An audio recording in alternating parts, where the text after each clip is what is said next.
across the country, young men were being shot down in cold blood. The killer struck unexpectedly. His attacks were unprovoked. His sole motivation was racial hatred. And after he killed, he vanished.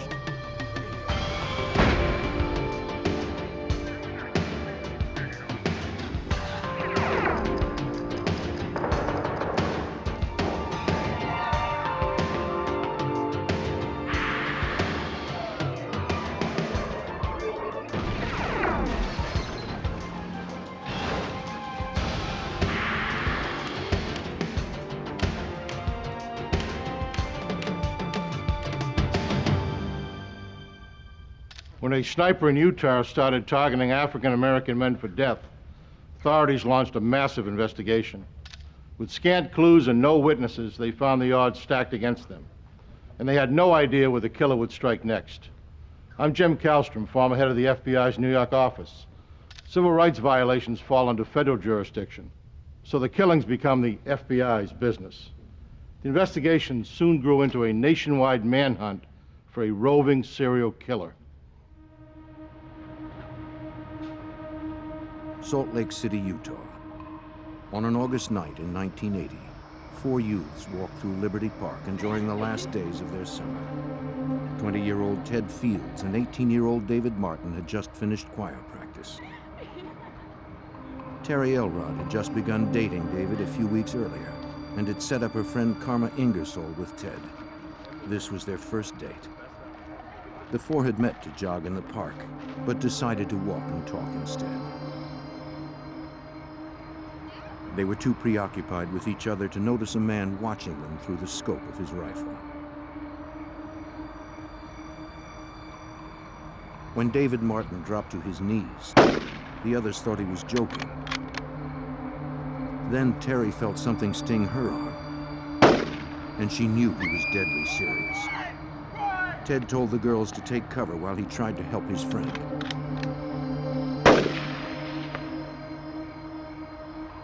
Then he too was shot down.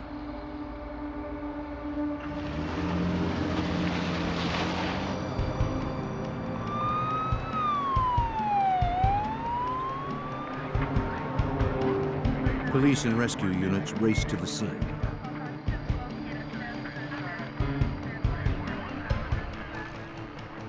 David Martin, barely alive, was rushed to the hospital, but died hours later of 3 gunshot wounds.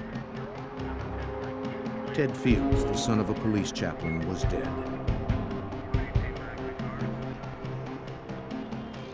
Witnesses told police they heard shots coming from an abandoned building across the street. But no one saw the shots fired, and no one saw the gunman.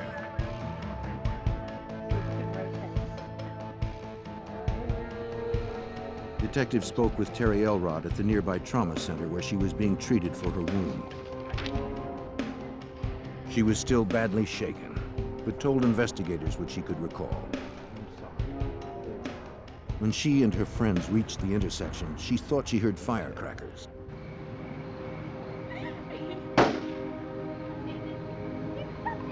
David crumpled, and she felt a sting on her arm. She saw blood, then realized that David was seriously wounded. As she told her story, she recalled something that had happened a few minutes before the shooting. The group was almost hit by a car traveling the wrong way down a one-way street. But she could not identify the make, model, or license plate, and she never saw the driver. Salt Lake City Detective Don Bell didn't know why the youths were targeted. These were young boys. They'd never been in trouble with the police. We didn't have an outstanding motive. We didn't know whether it was something related to the girls, whether something related to the boys, or just a case of mistaken identity. In the morning, police returned to the crime scene to conduct a more thorough search. In a field across from the park, police found tire tracks. Technicians photographed and measured them.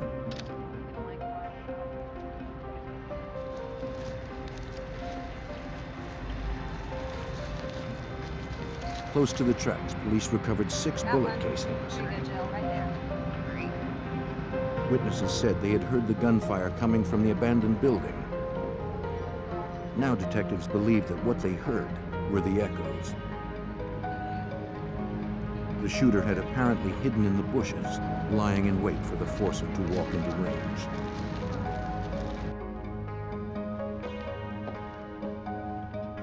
Police matched the casings to the bullets that killed the 2 young men.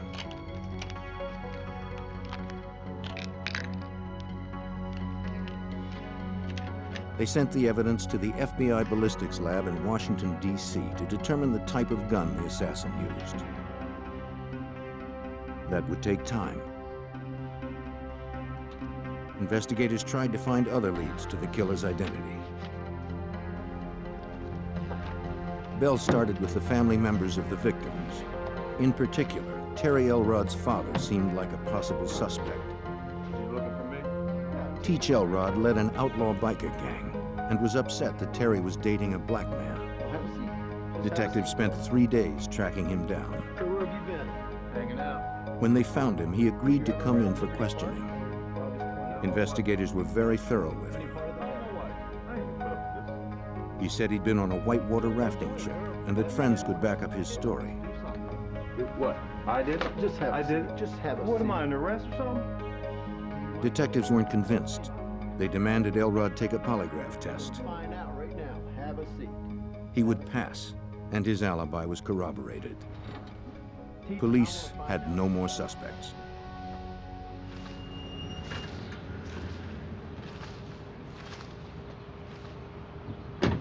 They returned to the Liberty Park crime scene to canvass the neighborhood. One resident, Gary Spicer, told investigators he had seen something suspicious earlier that evening. A car had parked close to his home, and he went out to investigate. Hey, yo, buddy. He saw a man packing Yo, man, or what are you doing unpacking here? something in the trunk. What are you doing? What are you doing in my neighborhood? Spicer asked what he was doing, but the stranger simply shut the trunk and drove away. Spicer didn't see his face, but told investigators that he was a slender white man.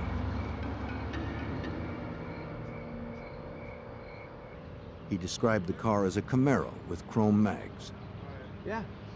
Detectives thought the information was promising, since the car was parked close to where they had earlier found the tire tracks.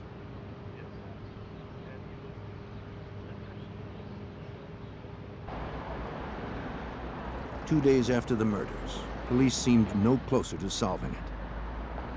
Press coverage intensified, and community outrage escalated. We'd never had a homicide like this in Salt Lake City. We had never had people just gunned down, especially young people gunned down in the middle of an intersection. The general public wanted to know about the killings. They wanted to know if they were race-related. With the possibility of civil rights violations, concern grew in the Justice Department. Assistant U.S. Attorney Steve Snar was brought in to monitor the case. Members of the black community were particularly concerned and were somewhat vocal about whether this was racially motivated, but at the time there were no clear answers. FBI Special Agent Curtis Jensen from the Salt Lake City office was assigned to assist local investigators. When I first heard about this case, I was incensed. It caused a great deal of concern among not just the black community, but all of the community in Salt Lake City. They felt that there was an assassin loose and it could happen again. As community pressure grew, test results from the FBI ballistics lab in Washington, D.C. offered investigators a fresh lead. Examiners determined that the weapon had been a 6-shot rifle, either a Marlin or Glenfield .30-30.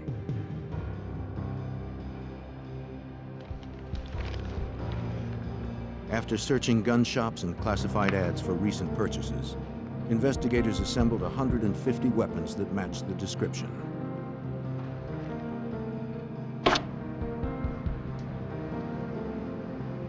They tested each one. None had fired the bullets found at the scene. By now, it was likely that the assailant had fled the area and perhaps the state. So the FBI sent out nationwide teletypes to local and federal agencies describing details of the crime, including the weapon and shell casings. With still no suspects, a $50,000 reward was offered to promote the public's help. Calls flooded in. All were checked, none panned out. Most who came forward were after the money and had nothing solid to offer. But one showed a hint of promise. A young woman claimed she might have met the killer. She identified herself as Mickey, a part-time prostitute. She was reluctant to talk to police until Detective Bell assured her she wouldn't be charged if she came in for an interview. She was actually a struggling college student, and so she would go out 2 days a week and work on one of the streets that a lot of the prostitutes worked on.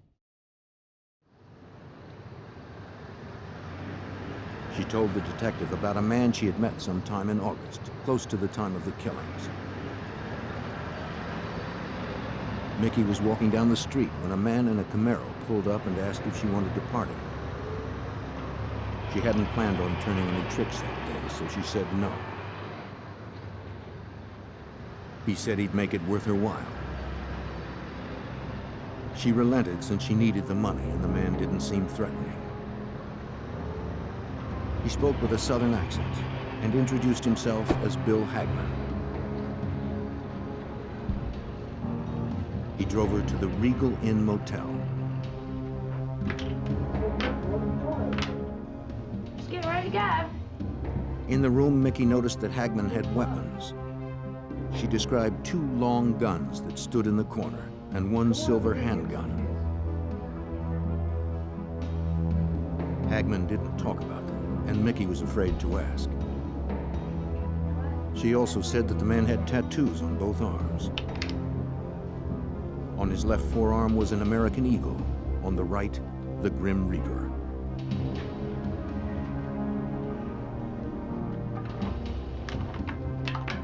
After their stay at the motel, Hagman offered to treat her to lunch, then drive her home.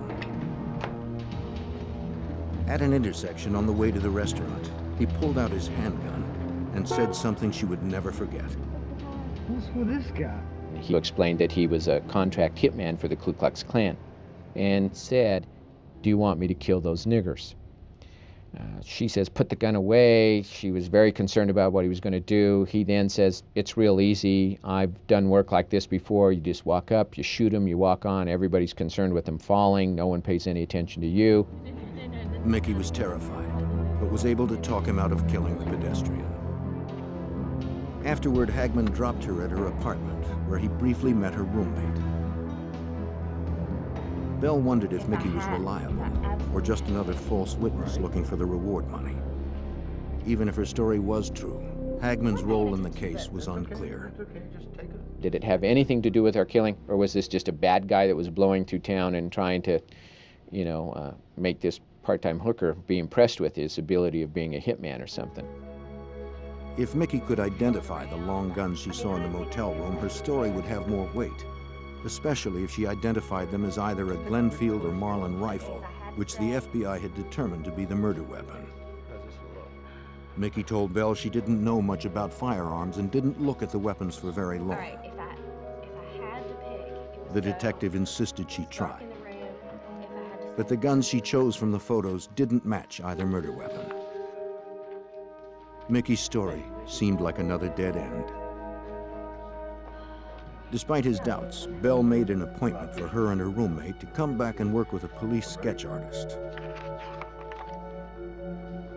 Meanwhile, investigators continued to pursue the hundreds of leads that poured in.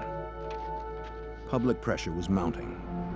The community feared that the sniper could strike again, and police didn't know that he already had.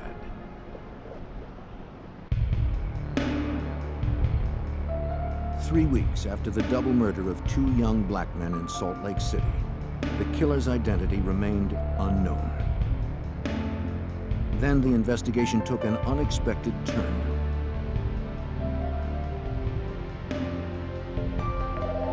Local authorities received a response to the national telex sent by the FBI. Police in Cincinnati were investigating a similar unsolved double murder that happened 2 months earlier. On a late evening in June 1980, 13-year-old Dante Brown and 14-year-old Darrell Lane walked to the candy store close to their homes. They never saw the man watching them. Danger struck quickly. They didn't have a chance.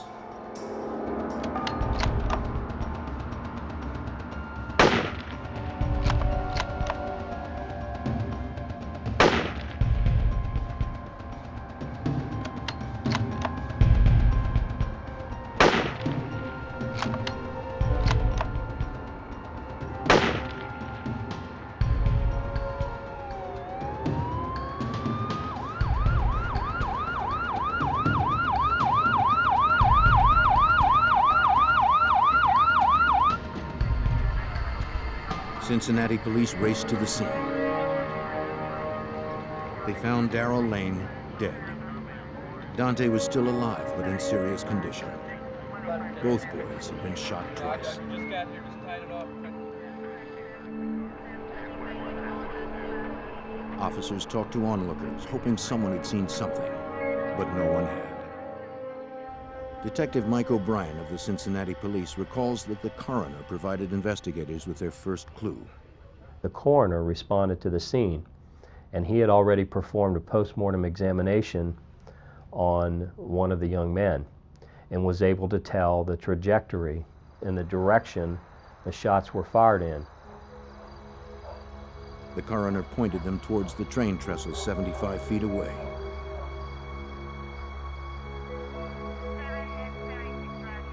Police combed the trestle. Among the overgrowth, they recovered 4 spent rifle casings. Ballistics analysts determined that they were shot from a .44 Ruger carbine rifle.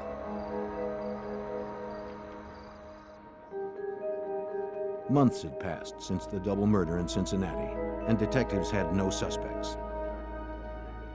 No one knew why someone would want to kill the teenagers. This wasn't the typical homicide. When you have 2 children, 13, 14-year-old children that are shot, sniper-style shooting with no clear motive, 2 children on their way to a candy store. It obviously had the city and the neighborhood in an uproar. When O'Brien heard about the Salt Lake City sniper, he invited the detectives to Cincinnati to compare the cases more closely. To Salt Lake City Detective Bell, the connection was significant. It revealed a breed of killer not encountered before 1980.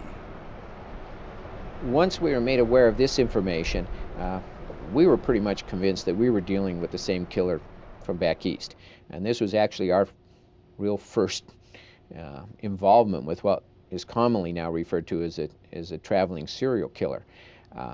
This was a new concept to everybody, not just out in Salt Lake. It was a new concept anywhere in the country that killers would just travel across the country.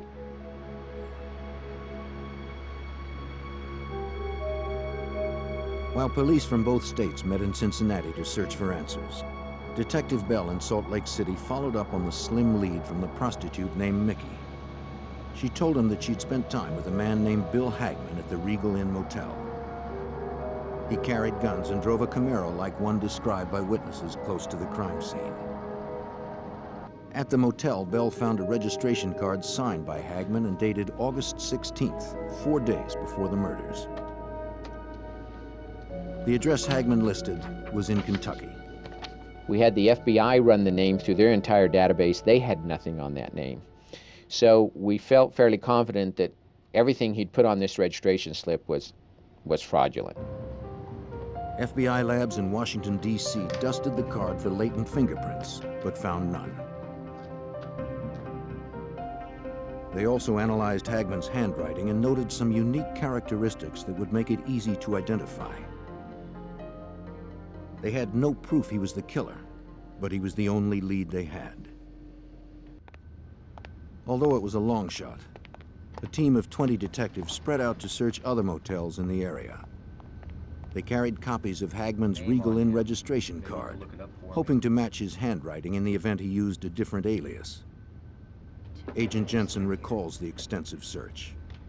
and they conducted a search of all motel rooms from Ogden, which is 30 miles north of Salt Lake, to Provo, which is 30 miles south. And they located about 8 motels where this individual had stayed using false names, each one different, using phony addresses, and using false license numbers for his car.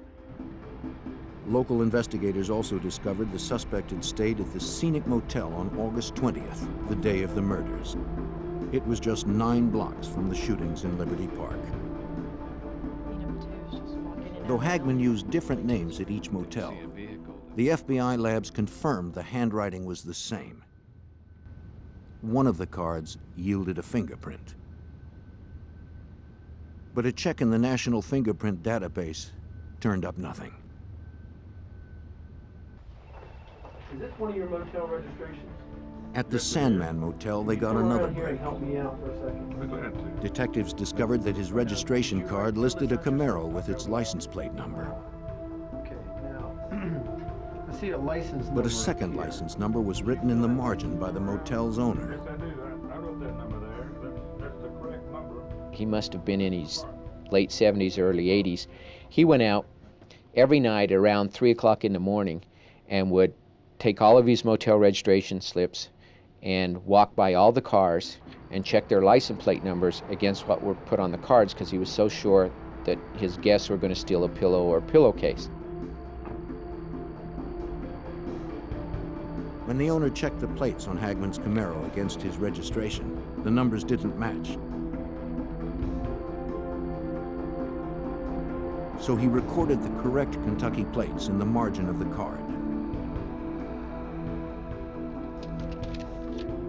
A DMV search revealed the license plate and the Camaro were registered to a member of a prominent Louisville, Kentucky family. The Salt Lake City detectives shared their discovery with detectives in Cincinnati. They immediately responded to Louisville and made contact with the police agency there and tracked down the actual registered owner of this car. He had in fact sold the car to another person some months before. The Louisville man showed detectives the sales receipt. Police took down the name of the purchaser, the car's mileage, and its brand of tires. But their troubles weren't over. The purchaser had used a false name. The seller worked with a police sketch artist to render a composite of the buyer, a slender white man with a Kentucky accent. Back in Salt Lake City, Mickey and her roommate were also providing detectives with a composite sketch of the man who called himself Hagman. At the same time, I met with Mickey, the part-time hook, and her roommate was actually an artist, a student was studying art, and she did a freehand drawing to begin with. And then we asked her if she could work with our composite, and she did. And she put together a composite of this man. Hey, Ron, how's it going? How you doing, Mark? All right. What do you got? When the composite drawing from Louisville arrived in Utah, detectives compared the two renderings. Good morning.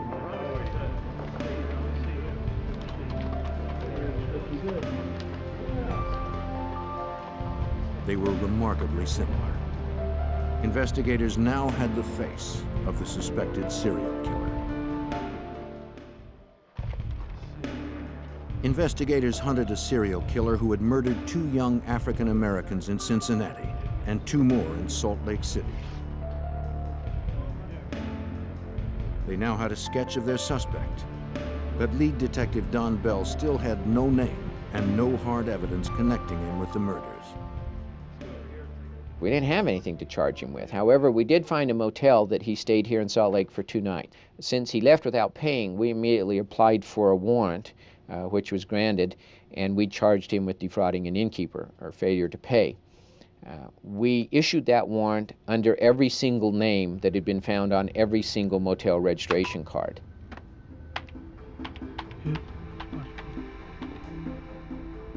The FBI entered the warrant, the license plate, and all of his aliases into the NCIC, the National Crime Information Center, a computer database that links over 57,000 law agencies nationwide.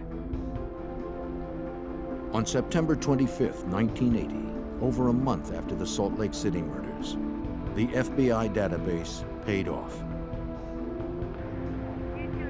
When officers in Boone County, Kentucky arrived at a local motel to arrest a pair of jewelry thieves, the manager told them that one of his patrons was complaining about the lights and noise from their vehicles.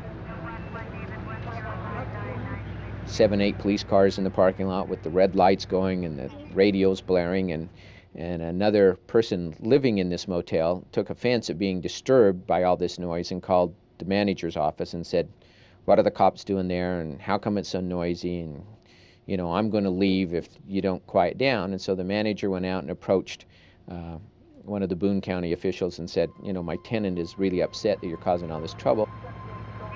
When the sergeant asked who was complaining, the night manager told them that the calls were coming from room 80. Perturbed, the sergeant ran the license plate of the Camaro registered for the man in that room. The computer check, tied into the FBI database, turned up the warrant from Utah. Boone County sheriffs went to room 80. A slender, white male with a southern accent answered the door. Inside, officers saw 2 shotguns on the bed. They cuffed him and brought him in for questioning.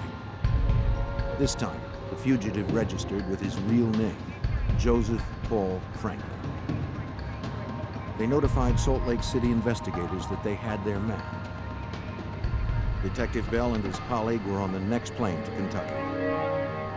But when they arrived, Boone County sheriffs had alarming news. The fugitive had escaped from his low-security room. At some time during the interview, the detective briefly leaves the room to get something to drink for this subject and himself, and it's at that point that this individual makes his escape out the window and is gone. Investigators still held his Camaro, his weapons, and wallet containing his driver's license and photo. Salt Lake City Detective Bell recalled how closely the photo matched the 2 composites. Looking at that license, it was almost eerie. It almost looked like that the composite that had been built in Kentucky and the composite that I built out here in Salt Lake, that we had done it using Joseph Paul Franklin's driver's license. The suspected serial killer was still 1 step ahead. The FBI issued a federal warrant for unlawful flight to avoid prosecution. Investigators hoped the resources of the FBI could stop the killer before he struck again. The fugitive's face and description flooded the media nationwide. Agent Jensen spearheaded the manhunt for the FBI. He was almost immediately put on the 10 most wanted list because of the notoriety and because of the seriousness of the crime, the fact that he was a suspect not only in this crime, but in the assassination of a number of black people all across the United States. These were cases that hadn't been solved. To make the most wanted fugitives list, Franklin's file was reviewed among hundreds of others. Special agents at FBI headquarters decide the 10 most wanted based on a suspect's immediate danger to society, that the suspect won't stop killing until he's caught. News of the killer's escape brought a flurry of sightings, including one from a Kentucky teenager. He said a man had offered him $100 to take him across the river to a shopping mall in Cincinnati. Investigators swarmed the mall to interview anyone who thought they'd seen him. They discovered the suspected serial killer had purchased new clothes and had his hair cut and dyed. Franklin had changed his appearance and still had a source of cash. Back in Kentucky, evidence technicians scoured the Camaro for clues. They took photos of its tires, hoping to match them with tread marks found near the crime scene in Salt Lake City. They matched. For Detective Bell, it was a major breakthrough. The tires were sort of a new prototype that were only being released east of the Mississippi. So for tires to show in a dirt field in Salt Lake City, they would have had to have been purchased at that time east of the Mississippi that placed that car with that man in our city. At the FBI ballistics lab in Washington, D.C., examiners analyzed the weapons Franklin had left behind.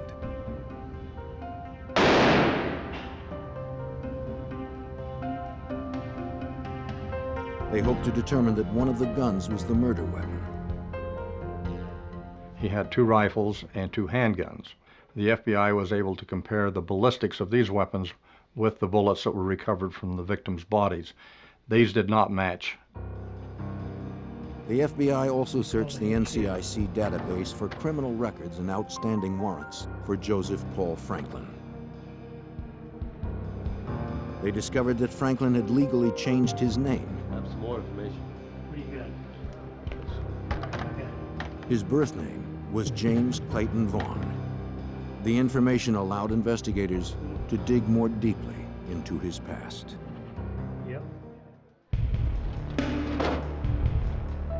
Joseph Paul Franklin, a suspected serial killer targeting African-American men, had escaped from police in Kentucky and was still on the run.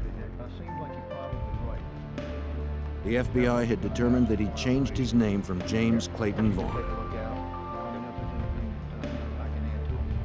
Agents and local detectives traced his history to his hometown in Birdtown, Alabama. They spoke with people who knew him. For Cincinnati detective Mike O'Brien, a clearer picture of the fugitive started to emerge. Birdtown is described as basically one side of the track is black and the other side is white. And so there was a lot of racial tension in his upbringing. There was a lot of problems between whites and blacks in that area. His mother had relatives that had been in World War II on the side of Nazi Germany. Franklin, at one point, had said he had read Mein Kampf and was very impressed with this writing. Joseph Paul Franklin had selected his new name to honor one of his heroes, Hitler's chief propagandist, Paul Joseph Goebbels.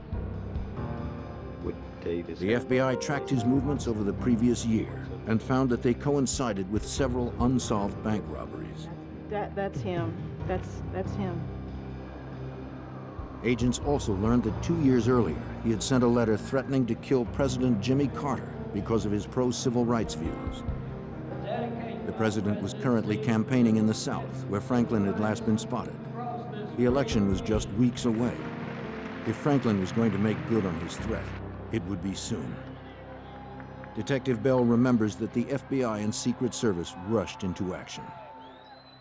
Well, they decided that Joseph Paul Franklin, also James Clayton Vaughn, was definitely a threat to President Carter because he had written that he would like to kill him. So they passed pictures of Joseph Paul Franklin in every city that the president was going to visit. The FBI had to get to Franklin before Franklin got to the president.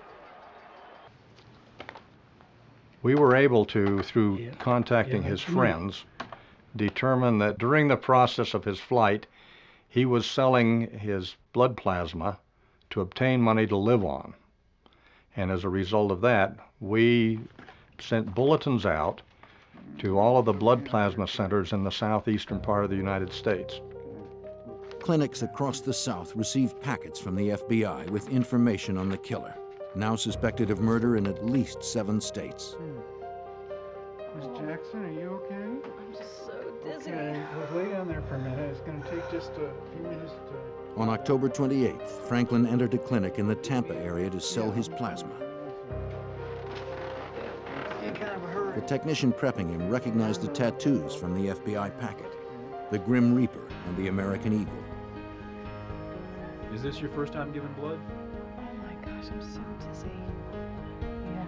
Franklin figured selling his blood was safer than robbery for a man on the run. You'll be all right. I do it all the time. He was wrong. There is? The technician phoned the number the FBI provided. Yeah, okay, great. I'll keep you busy. Federal agents surrounded the clinic and moved in to arrest Franklin. This time, there would be no mistakes. This way. You have the right to remain silent. The killer went quietly without a fight. In court of law.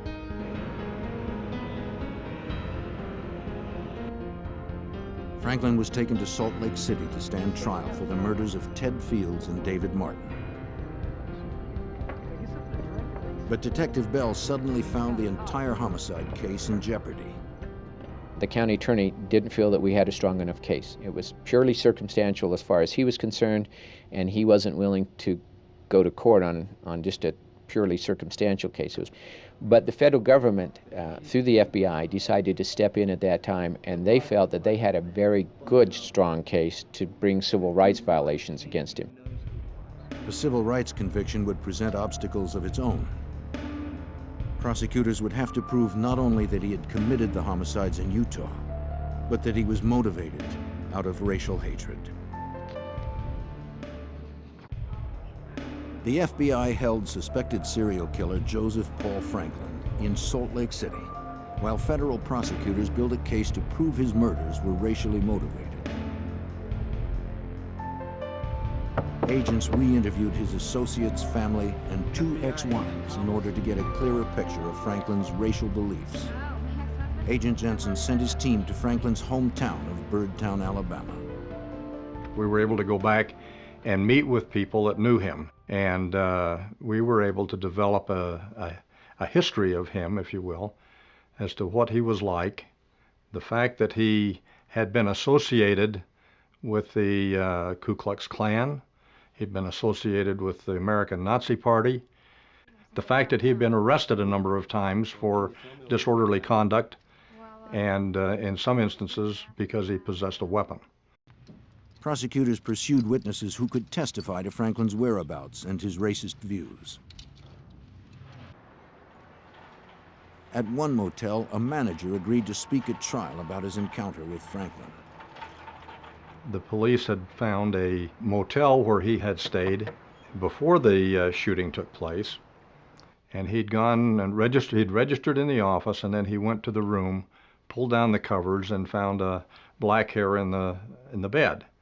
This upset him greatly, and so he became irate, went back to the office and yelled and screamed and made a number of racial statements against black people.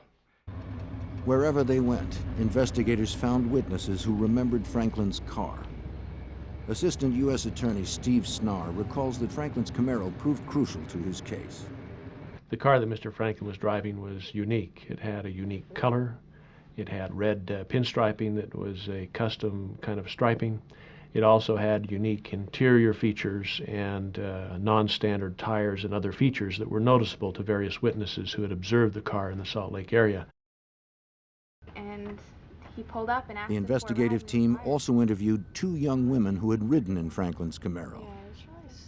We came up with 2 girls, a lady by the name of Sandra and another one by the name of Rhonda, who actually at 4 o'clock, 4:30, 4:45 on the day of the killing, were hitchhiking a couple of blocks away from the park.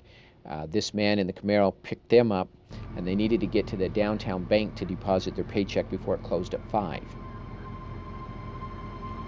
As they got in the car, Franklin asked them if black people hung out in the park.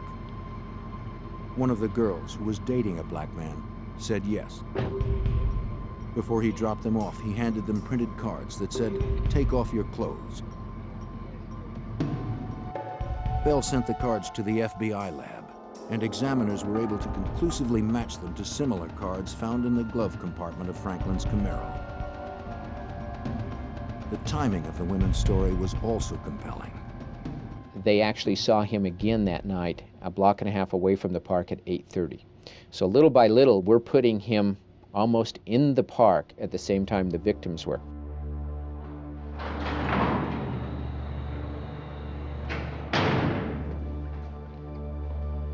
At the Salt Lake County Jail, Franklin was held in a double lockup since he had previously escaped from police custody. Close 3. While there, he became friendly with Robert Herrera, an inmate serving time for burglary.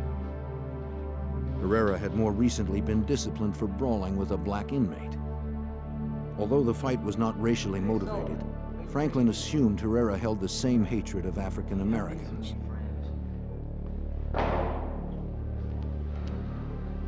He looked to Herrera as a confidant. Agent Jensen recalls the importance of this relationship.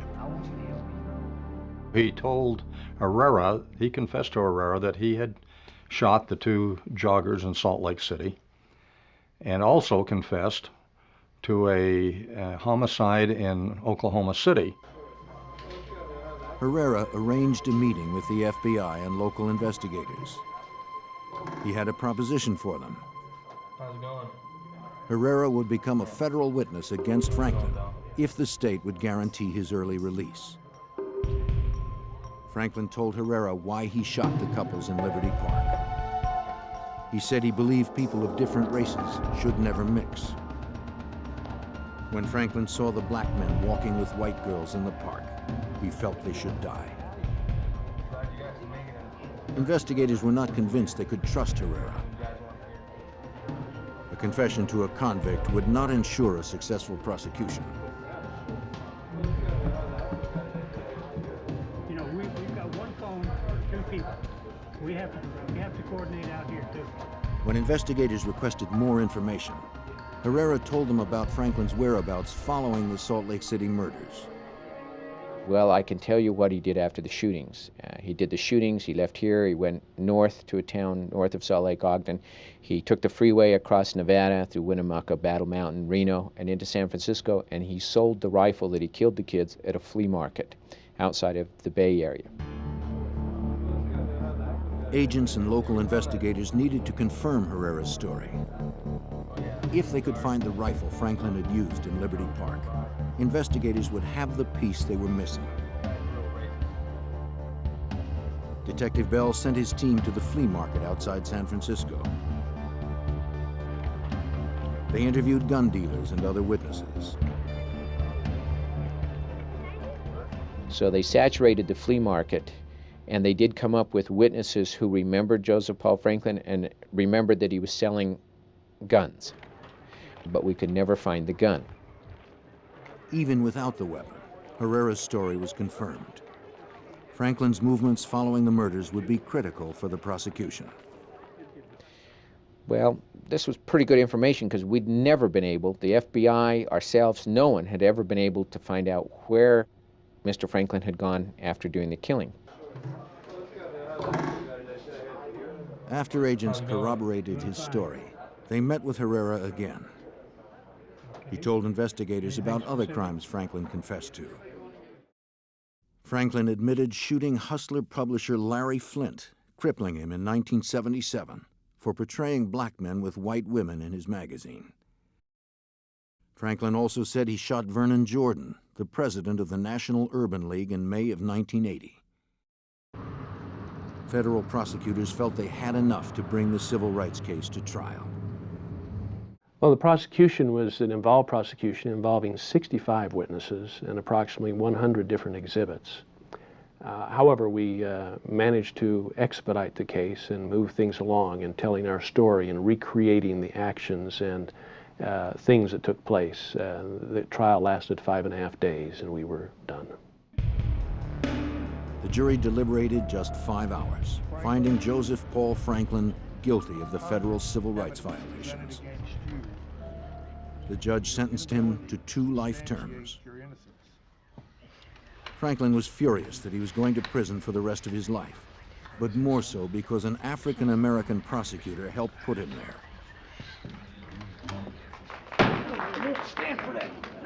In a rage, Franklin jumped out of his chair and threw water on the attorney. He was quickly subdued by the marshals and carted away. In an interview following his sentencing, Franklin finally admitted to investigators what motivated the killings in Utah and across the country. He said himself that he is a racist, that he had a plan to assassinate as many blacks as he could. This was his whole purpose. After the successful federal trial, the Salt Lake County prosecutor felt he could win a state homicide case against Franklin. Franklin was escorted to the courthouse where he had spent the last 2 months during the federal trial. During a recess, he was left unattended in a holding room.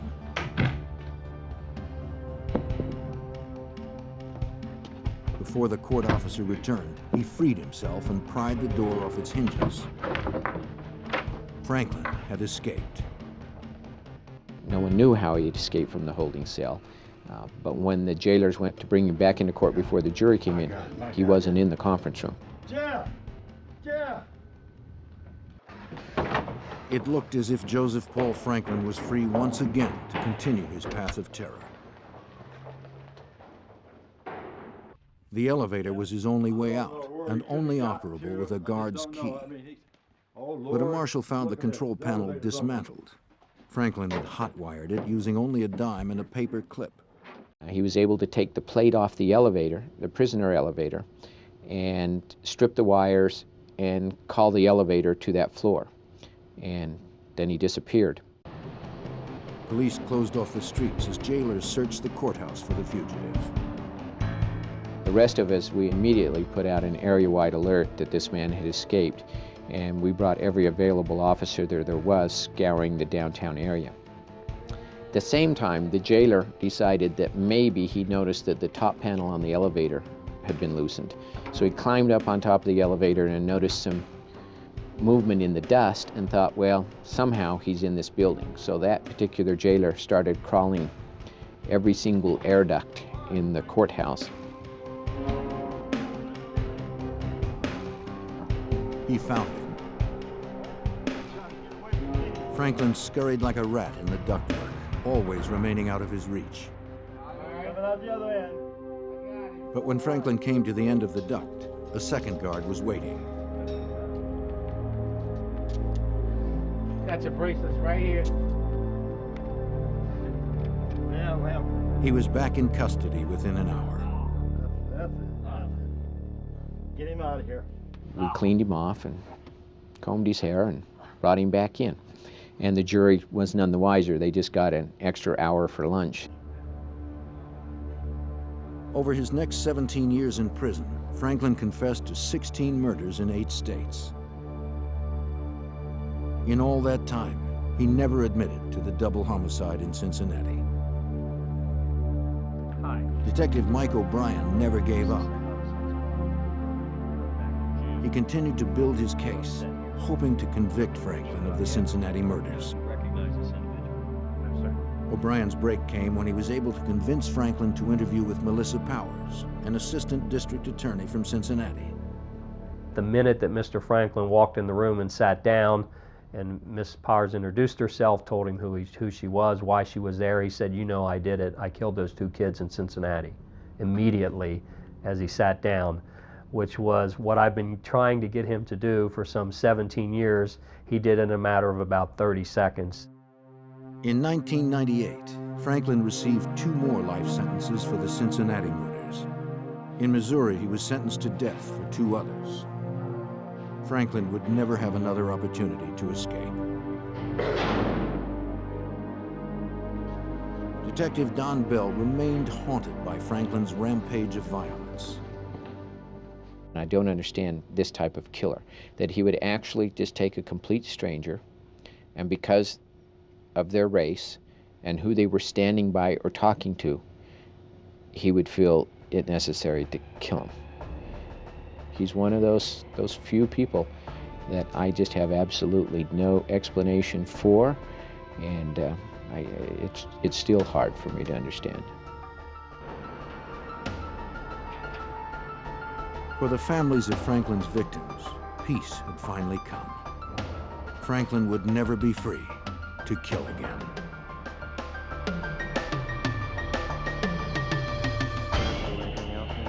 In California, detectives investigated a gruesome murder. The suspect fled and was eventually caught in Arizona. His confinement didn't last long. He escaped and disappeared into the Grand Canyon, robbing and kidnapping tourists as he went. To stop the elusive killer, FBI agents and local officers joined forces on a dangerous manhunt.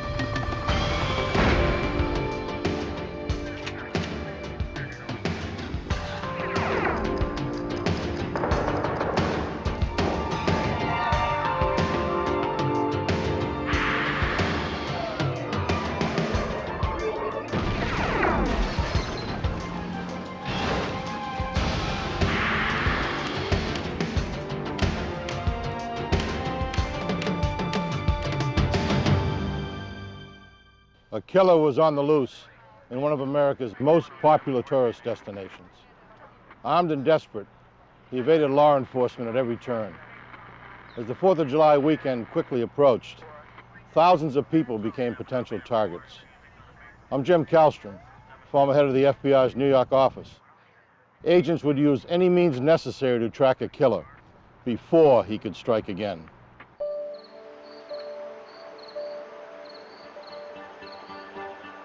In the early morning hours of September 20th, 1990, a fisherman cast a line into the Burns Cut River near Stockton, California. He felt a tug and reeled in something heavy.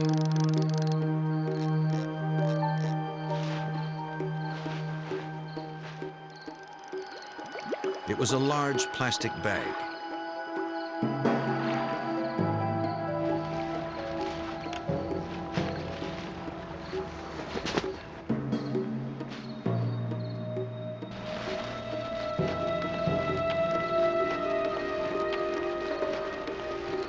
Inside, he found a human leg.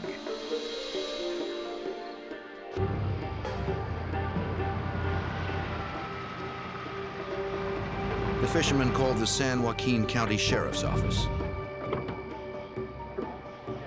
Find anything else out there? Deputies responded to the scene immediately. They confirmed the report of human remains and could find no clue as to the victim's identity. The deputies called in Homicide Detective Sergeant Armando Mayoya, who would run the investigation. The search of the river for any other items of evidence and body parts continued through the night and then into the next morning. We were able to get a boat unit out to the river along with a search of the banks by detectives. By first light, the deputies were dragging the river.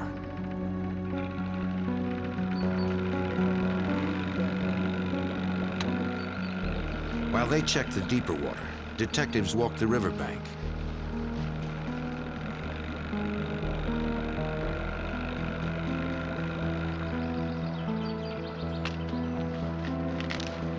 It wasn't long before they discovered another plastic bag.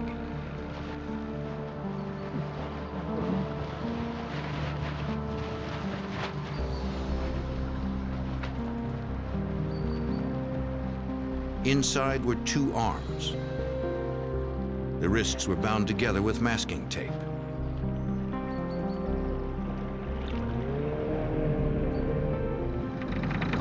Hold it, hold it. Nearby, the boat unit deputies soon pulled up another object.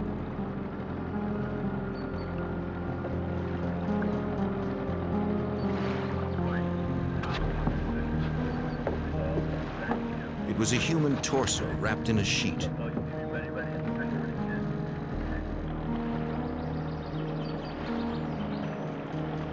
Later, they would find a right leg, the victim's head, and some clothing, all in separate plastic bags. 74. After several hours of searching, investigators had recovered an entire male body.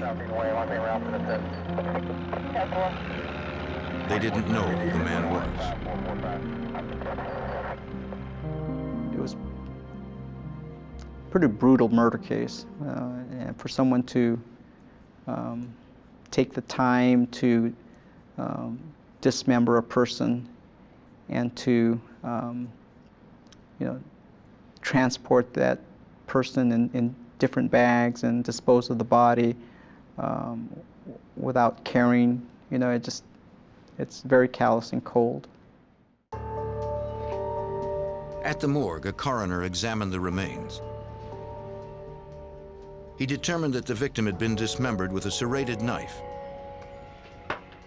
It would take more time to determine the actual cause of death, or if the man was alive when he was dismembered.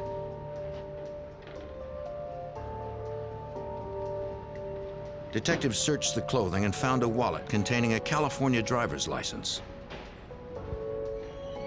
It belonged to 40-year-old Sam Lee McCullough of Stockton. Police records showed McCullough had a minor arrest record. A fingerprint check confirmed his identity. After informing McCullough's family of his death, detectives got permission to check his house for evidence. Once the victim was identified and we had a name and a location where he lived, we responded to the victim's address. He lived in the 5200 block of East Mariposa Road in South Stockton. They arranged to meet Sam McCullough's girlfriend at his home. Someone is missing? She had reported McCullough missing earlier that day. Since he hadn't called her in several days, she checked McCullough's house and saw that the place was in disarray. Many items were missing, including his white Jeep Cherokee. Also missing were 2 shotguns, a revolver, and a 9mm semi-automatic pistol. Thank you.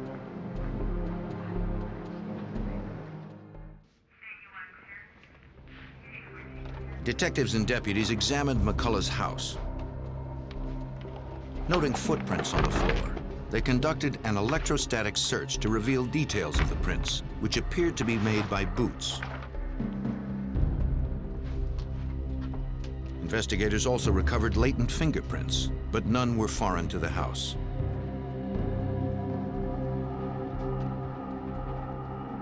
If the murder occurred in the house, the killer had removed any obvious evidence. A homicide of this nature, you would expect to find blood just all over the place, stains. The person that was involved in this case took a lot of time to clean and hide his tracks in this case. In the bathroom, a deputy made an important discovery. We were just about ready to leave when we ran a flashlight through the tub area, and we saw a reflection come from the drain area. It looked like the sparkle from a sequin. The investigators knew it was collagen, a substance in bones that has a particularly reflective quality. Looking a little deeper into the drain, we found blood, tissue, and bone, and a large amount of hair. And based on that, there was a great probability at that point that the victim had been dismembered in the bathtub of the residence. Keep going over here. Stay closer.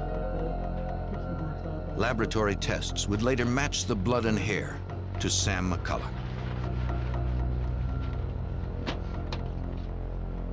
Eventually, the coroner determined McCullough had been dead before he was dismembered. Cause of death was a gunshot wound to the forehead. What caliber do you think it is, Doctor? Powder burns indicated he had been shot at point-blank range. The coroner removed the bullet fragments and sent them to the state ballistics lab. Examiners there studied the size, weight, and composition of the fragments, determining that the murder weapon was a .22 caliber rifle. Comparing the fragments to slugs test-fired from sample weapons can identify specific models. California Department of Justice examiners believe the weapon used was probably a Western Field brand rifle.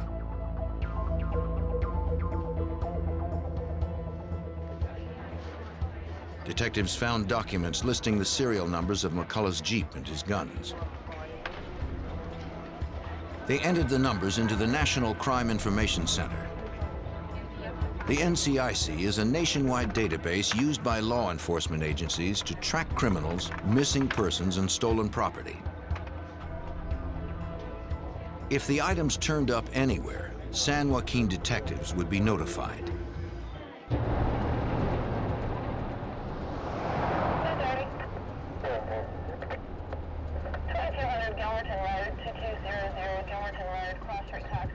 Within days, a Stockton police officer discovered the victim's Jeep abandoned several miles from McCullough's house. Yet an examination yielded no additional clues.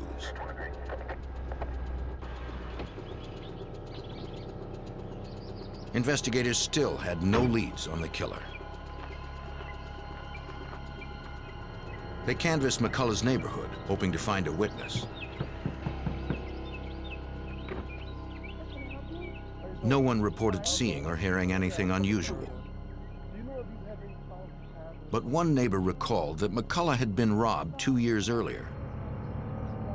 Police records confirmed the story. In doing a name search, we uncovered a report listing the suspect as being a Stephen Horning. In that case, Stephen had apparently, according to the victim, robbed the victim at gunpoint. It was the first solid lead. Stephen Horning wasn't at his last known address, so detectives tracked down his older brother, who was a campus police officer at a nearby college. He told detectives that Stephen was one of 5 brothers and was especially close to one brother, Danny Ray Horning.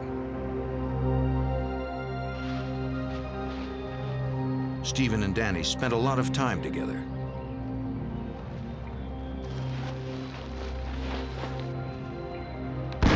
They often hunted and fished along the Burns Cut River, the same river where McCullough's body had been dumped. He told the detectives about one particular hunting trip Stephen and Danny had taken. They had shot a deer, brought it home, and butchered the deer in the bathtub of the residence. And that was significant to us, as the victim had been dismembered in the same way. Okay. The eldest Horning brother added another detail familiar to detectives. After butchering the deer, Danny had placed the animal's limbs in black plastic garbage bags. Detectives thought the story had an eerie resemblance to the homicide of Sam McCullough. They asked the brother to identify some clothing found in a bag containing body parts in the Burns Cut River. He said that the black shorts and t-shirt looked like those his brother Danny often wore. Police noted that no one in the Horning family had seen Stephen or Danny since September 19th, the day Sam McCullough was probably killed.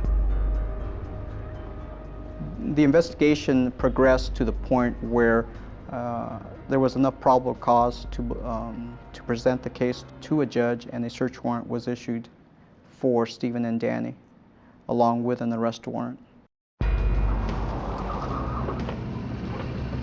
On November 20th, 1990, 2 months after the murder, San Joaquin Sheriff's officers returned to the brothers' trailer located behind their parents' house.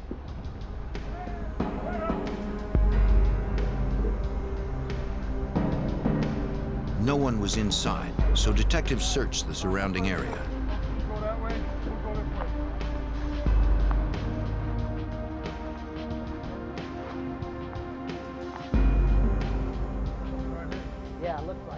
Behind the trailer, they found important evidence. A cut stock and a sawed-off barrel from a rifle.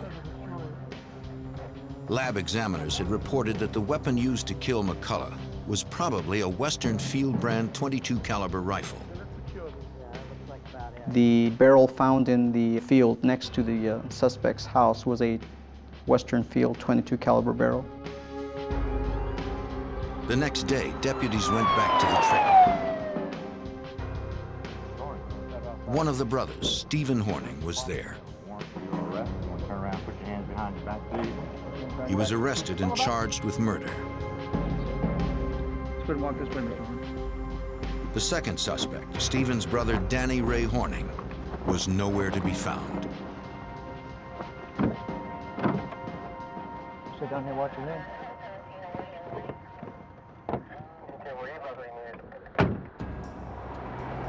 At the San Joaquin, California County Jail in December of 1990, detectives held one suspect in the murder and dismemberment of Sam McCullough. Stephen Horning had been arrested after a month-long investigation, but detectives needed more evidence to hold him. His brother, Danny Ray Horning, was also wanted but had fled the area.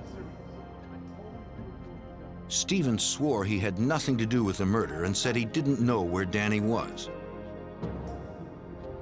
Since Stephen wouldn't help them locate Danny, the investigators turned to the Horning's father for answers. Mr. Horning offered valuable information regarding the possible murder weapon to Detective Sergeant Armando Mayoya. After speaking with the suspect Danny's father, I learned that that Danny had been seen with a sawed-off .22 rifle. Their father said Danny and Stephen had been behind the trailer when Danny shot a dog with the .22. Then Stephen fired at it with a crossbow. Mr. Horning believed his sons had buried the dog in the field behind the trailer. Investigators searched the Hornings' yard. They noticed one area seemed to be covered with freshly dug earth and began to excavate. The dog was found, and a search of the dog by another detective found a bullet in the brain.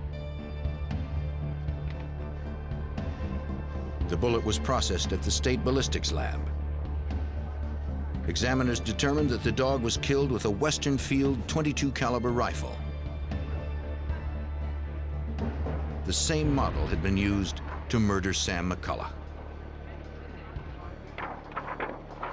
The technician compared the bullet from the dog to the one that had killed McCullough.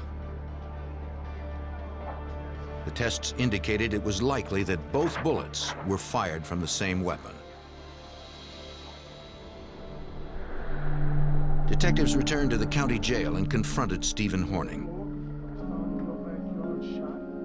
They described the damaging ballistics evidence, explaining that the bullet from the dog was consistent with the bullet that killed Sam McCullough, and that his brother Danny had been seen with a Western Field .22. Realizing the case against them was strong, Stephen decided to cooperate. He claimed Danny had been in on the first robbery of McCullough 2 years earlier. Danny had vowed to kill McCullough for pressing charges. But then he went to prison for child molestation. When he got out a few months before McCullough's death, Danny had mentioned going back to rob McCullough again. Since no physical evidence implicated Stephen in Sam McCullough's death, investigators dropped the murder charge against him. They needed to find his brother, but Danny Ray Horning had disappeared. For 6 months, Detective Sergeant Armando Mayoya worked the case but found no new leads. Then, on March 22, 1991, he was contacted by authorities in Winslow, Arizona about Horning. Well, I received a phone call from Winslow Police Department, and they informed me that he had been arrested in a bank robbery.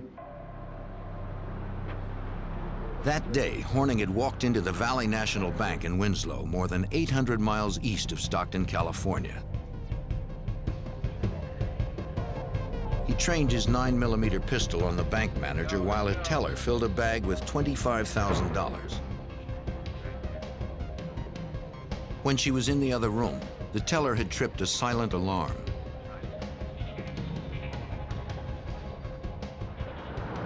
A block away at the Winslow Police Department, Detective Elmer Hassey took the call.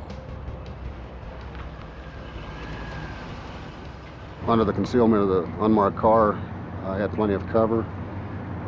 Positioned myself to where I could try to see what was going on in the bank. He couldn't see from the vehicle, so he went for a closer look. When the detective checked through the window, he saw a single gunman backing toward the door with a hostage.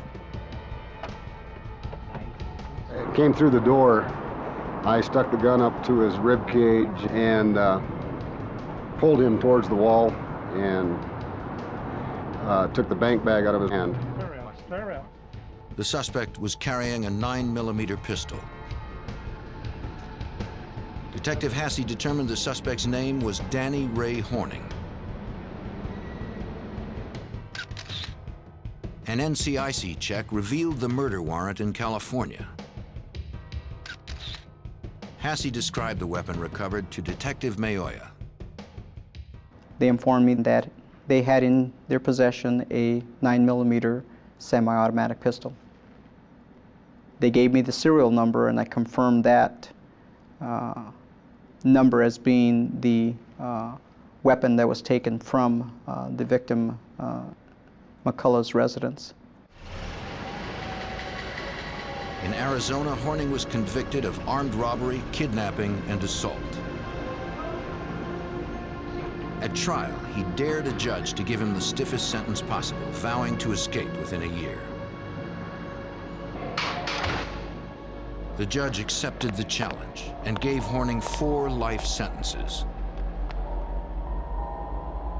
California authorities decided not to extradite Horning, who would serve his time at the Arizona State Prison in Florence.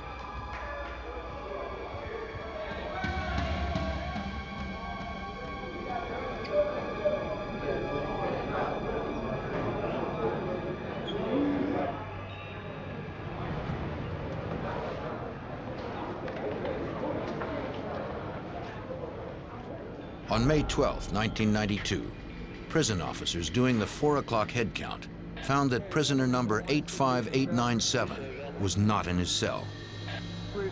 The prison was locked down and thoroughly searched. But Danny Ray Horning was nowhere to be found.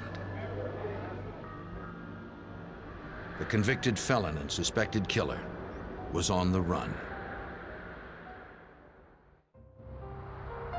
On May 12, 1992, outside the Arizona State Prison in Florence, a massive manhunt began for escapee Danny Ray Horning, who had been serving 4 life sentences. Horning was also a suspect in a gruesome dismemberment in California. Arizona Department of Corrections fugitive investigator Doug Schuster helped organize the search.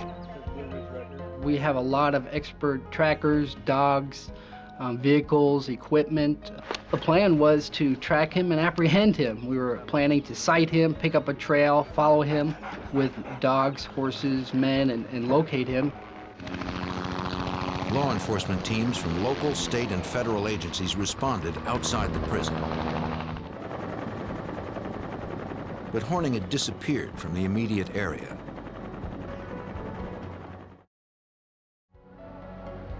While the teams widened their circle, Schuster returned to the prison to try to figure out how the accused killer managed to escape.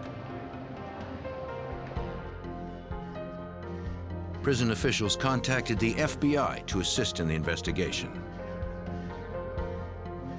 Authorities first checked Horning's records. The convicted felon had been housed in Central Unit, the prison's most secure area.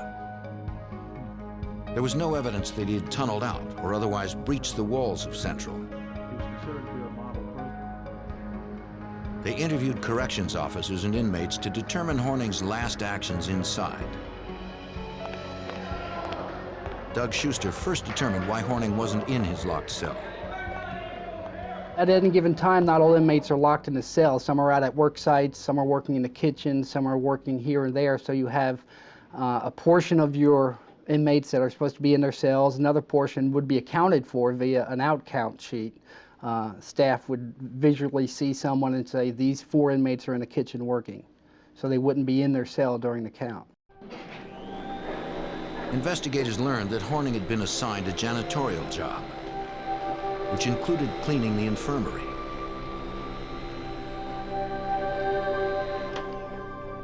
This gave him access to medical uniforms.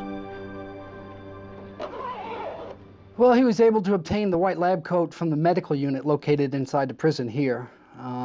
He was able to get a pair of white pants from the workers in the kitchen.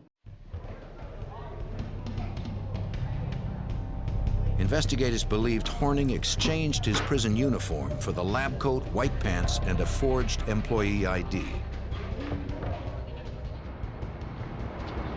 They believe that he simply walked out of the prison and just a few miles into the town of Florence. Investigators looked over Horning's record to try and determine where he might go. One possible destination was California, where Horning had family and connections. The other was Winslow, Arizona, where Horning had vowed to get even with the cops and FBI agents who had sent him to prison.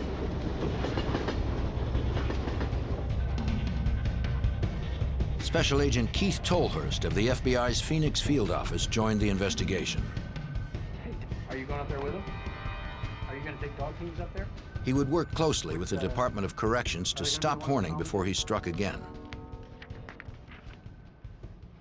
The information from the prison told us that they believed he was going to rob some more banks and then go to Winslow and try to kill either the Valley National Bank people that he robbed the bank from or kill the agents.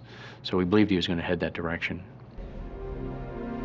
The agent examined the items left in Horning's cell.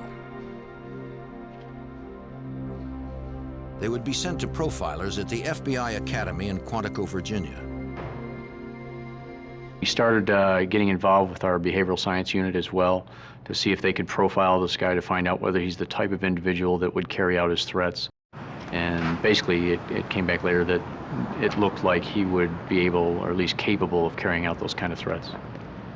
If Horning was willing to kill FBI agents, no one was safe.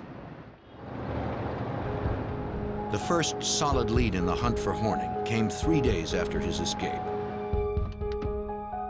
On May 15th, Pinal County Sheriff's deputies responded to a ranch house 15 miles west of the prison.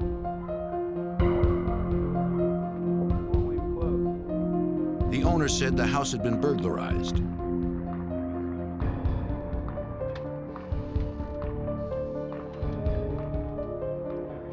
He said clothes, a pair of binoculars, and food were taken from his house.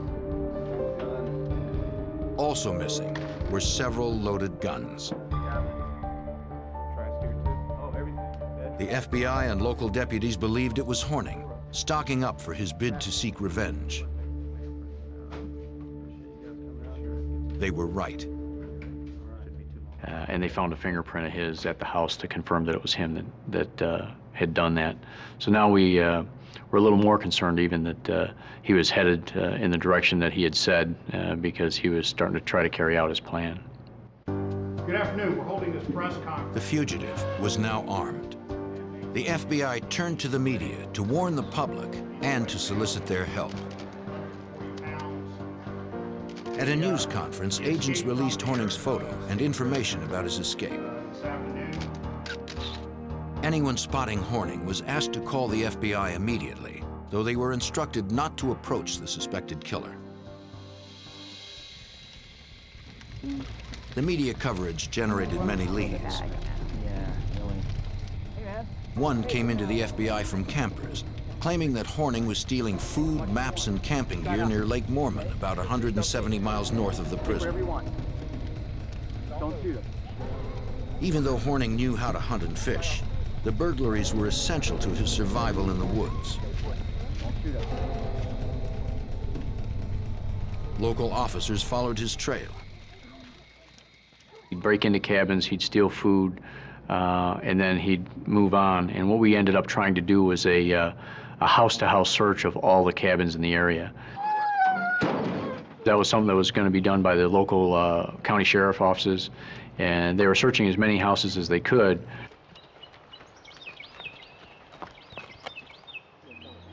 Horning was getting closer to the Grand Canyon National Park. The summer tourist season was beginning, which meant thousands of people would be in danger. They had to find him before anyone got hurt. Based on Horning's trail north, fugitive response teams from the Arizona Department of Corrections and Sheriff's Departments focused their search in Coconino County.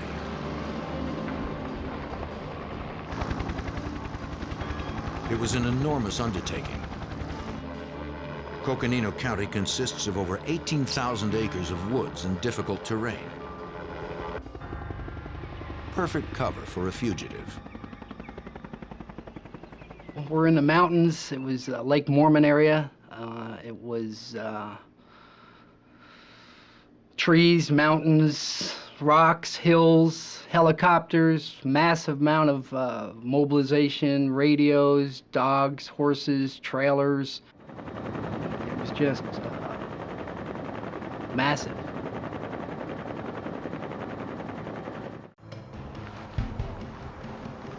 On June 3, 1992, a National Forest Service officer was patrolling a campground in Coconino County.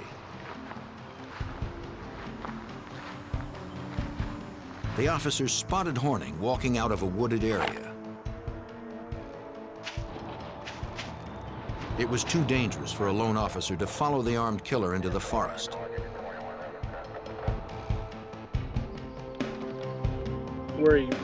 When reinforcements arrived, Danny Ray Horning had disappeared once again. The deadly fugitive was still on the loose.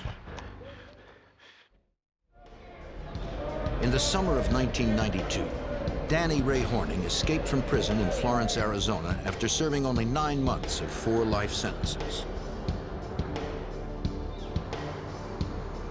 The FBI believed the suspected killer was heading north towards Winslow, Arizona, to seek revenge on agents who had locked him away.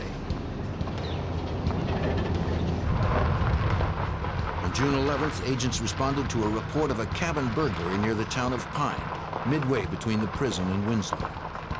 This time, Horning stole a truck and tried to establish himself as an outlaw celebrity, according to FBI Special Agent Keith Tolhurst. More guns were stolen from there, and then that's where he left a note that said, you know, thank you for the items, Danny Ray, and trying to make his folk hero name known, I guess. When the story hit the news, investigators worried the public might not realize how deadly Horning was. They knew he had likely dismembered a man in California. Now Horning had a vehicle, was armed, and was nearing the Grand Canyon National Park as tens of thousands of tourists were beginning their vacations.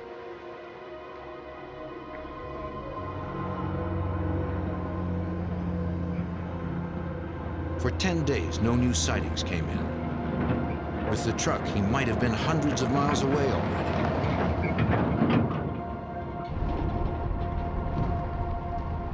Then, on June 21st, a Department of Public Safety officer spotted the stolen truck 50 miles north of Pine. Danny Ray Horning was driving. The officer called for backup.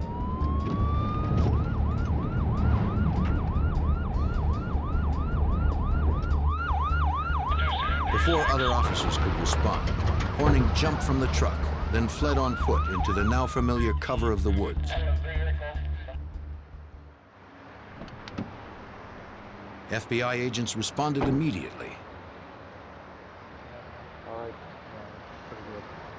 In the truck, they found another note signed by Horning. It looks like he left in a hurry and left that. Pine, Arizona is again up in a wooded area in northern Arizona, and it's along the path. If you're going from Florence up to Pine, he's almost to Winslow. So he's getting a lot closer to the area that we were concerned about. And again, we knew he had weapons, we knew he had the vehicle, he got up into that area, and it made us believe even more that he was going to try to carry out his threats.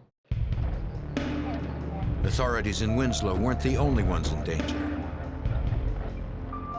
The FBI established a field command post inside Grand Canyon National Park, where Horning was a threat to thousands of tourists. They tracked confirmed sightings, plotting out Horning's movements.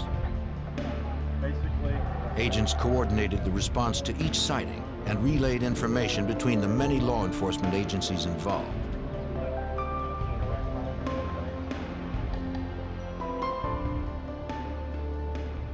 The territory being searched was vast, and Horning was moving quickly.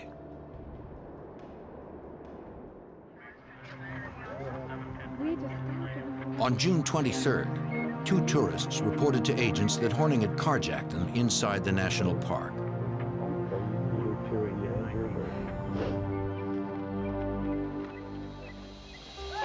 The couple said they were in a parking lot the day before when Horning commandeered their car at gunpoint. He demanded that they drive him to the canyon's rim.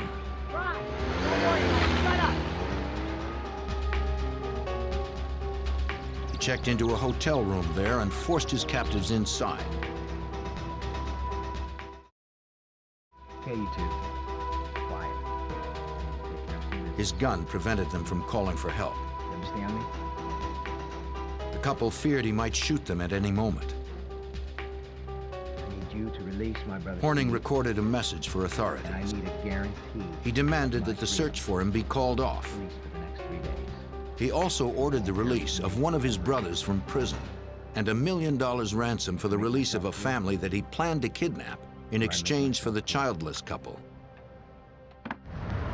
The next day, Horning forced the couple to drive him to a store where he purchased camping gear, new clothing, and food. But before he found a family with children to kidnap, a Forest Service officer recognized him and began following the car. Let's go, move it! Horning fired at the officer, causing him to slow down. He forced the driver to speed up. Move it! Shut up! Let's go!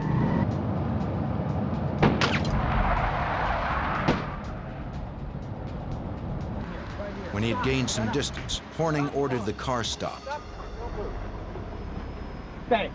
He jumped out and fled on foot.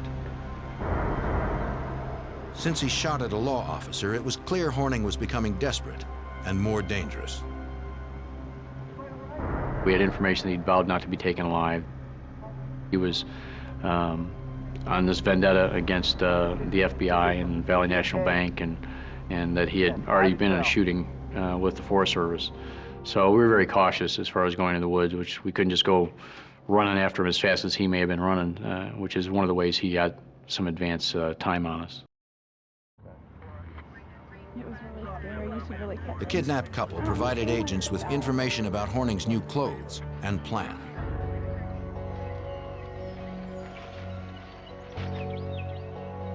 Once again, armed search parties scoured the area where Horning was last seen, but found no trace of him.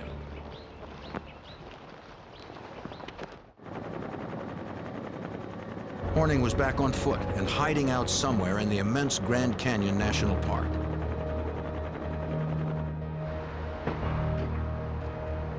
He had vowed to kidnap a family with children. Come on, guys. Let's go. To stop him, the FBI brought in their elite hostage rescue team, known as the HRT. Be there, guys. Be there. The HRT agents blanketed the area, rappelling into the canyon, checking caves and conducting aerial searches.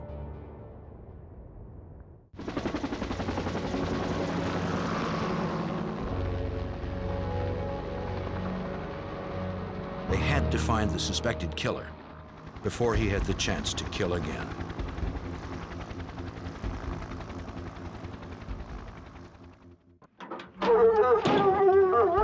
Search teams from the FBI, the Arizona Department of Corrections, and local sheriff's departments trailed fugitive Danny Ray Horning through Grand Canyon National Park.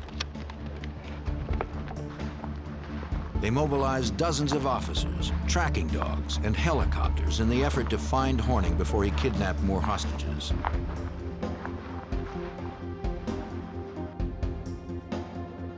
But the accused killer could have been anywhere in the immense park's 1.2 million acres. Because of the danger Horning presented to tourists, the FBI decided to close the Grand Canyon National Park for the July 4th weekend. It was a major undertaking. The holiday is the park's busiest weekend of the year.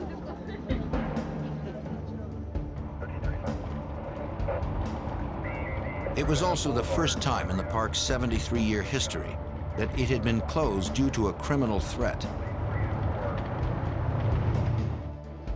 But Horning was dangerous enough to warrant the extreme action, according to FBI Special Agent Keith Tolhurst.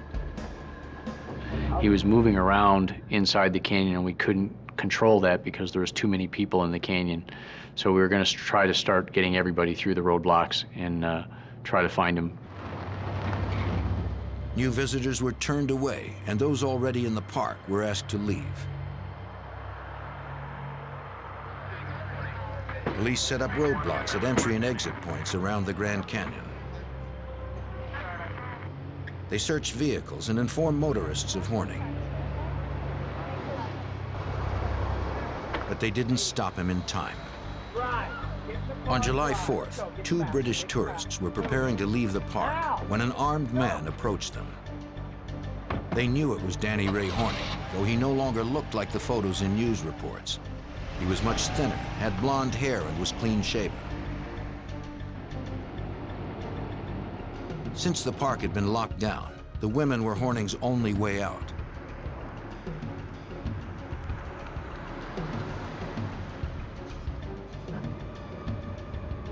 At a roadblock, a ranger stopped the car and spoke to the 3 inside. Horning had threatened to kill the women if they tipped off anyone. I know you guys all know each other. The kidnapped women had to act calm as Horning sat with a gun trained on them.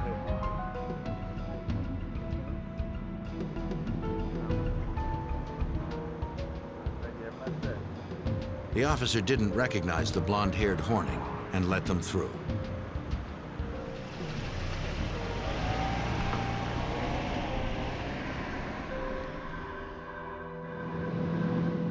Once they were out of the park, he forced them to drive 60 miles south to Williams, Arizona.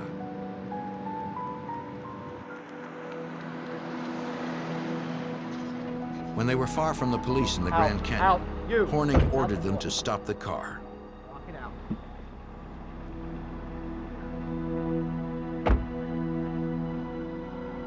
Brandishing his gun, he marched the terrified women into the cover of the woods.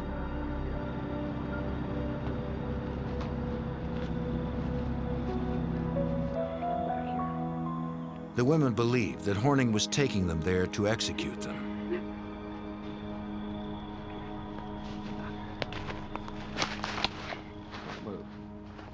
To their relief, he left them there, fleeing in their car.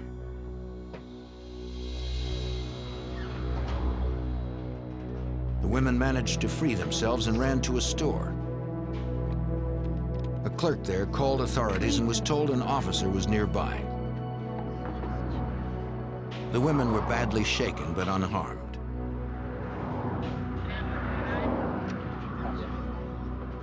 Ladies, are you okay? For me. They provided police with updated information about Horning, including his new look and his getaway vehicle. We had put a description of the car out that the women had stolen from them, and a DPS officer spotted that car going from the Grand Canyon towards Phoenix.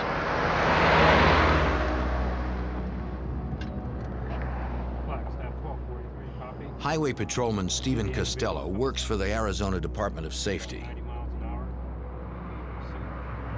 When Horning drove past, he began following the armed fugitive.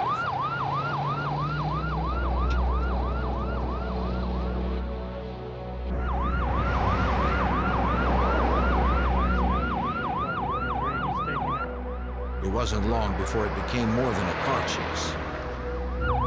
I hear a great big old bang, and I thought it was something wrong with the car. I looked at the gauges, all as well. At that particular time, I realized I'd been shot at, and I notified my dispatcher at that time that I'd been shot at, that I was all right, and I was going to follow him. The gunfire forced the patrolman to keep his distance. He's going to be taking the ramp at... But he knew he couldn't lose Horning. 17. The fugitive tried to make a getaway by turning off near the town of Sedona. He takes the ramp, and I could see that he slammed on the brakes, and he skids in, and he has a A slight accident is what he did. He hits a sign. I shouted out, you know, you better stop. The shot missed. The officer had orders not to follow Horning into the woods.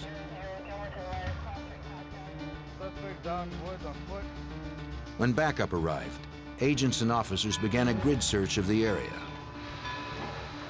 Again, Horning couldn't be found. After nightfall, a lead was called in to the command post.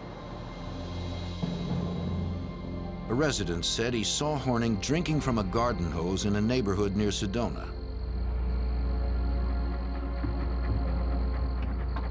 A Border Patrol agent responded to the call.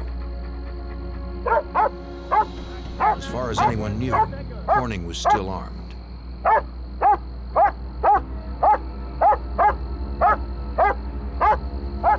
This time, there was no shootout. After being relentlessly pursued for 54 days and over hundreds of miles, an exhausted Horning simply gave up.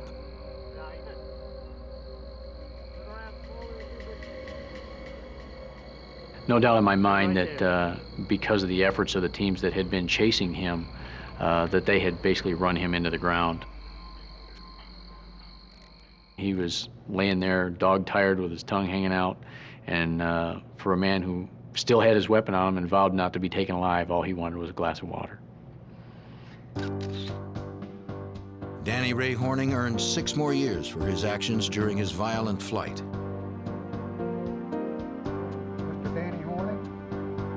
Authorities in California decided to extradite Horning and charge him with the murder of Sam McCullough. His trial began on May 12, 1994.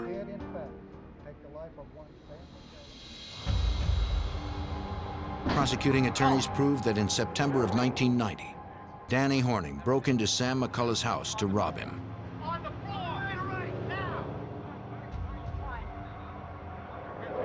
Horning was angry that McCullough had pressed charges after an earlier robbery. He bound McCullough, rendering him helpless. Horning was using his sawed-off .22 caliber Western field rifle, the same one witnesses had seen him kill a dog with earlier. At point-blank range, Horning fired one shot at Sam McCullough.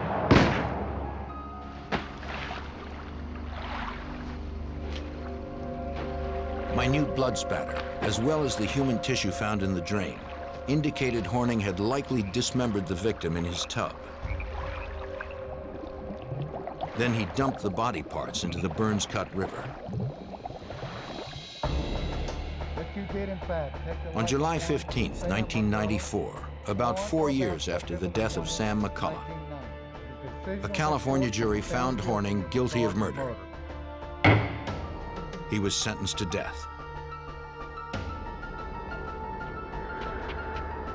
Danny Ray Horning was sent to San Quentin Prison. He remains locked down in the maximum security of death row.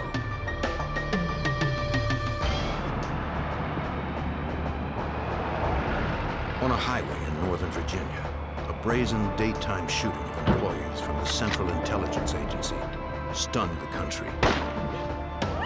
The FBI were called in, but the nationwide search quickly became a far-reaching international manhunt. Agents hoped that after years of investigation, a daring operation halfway around the world would put an end to the global pursuit.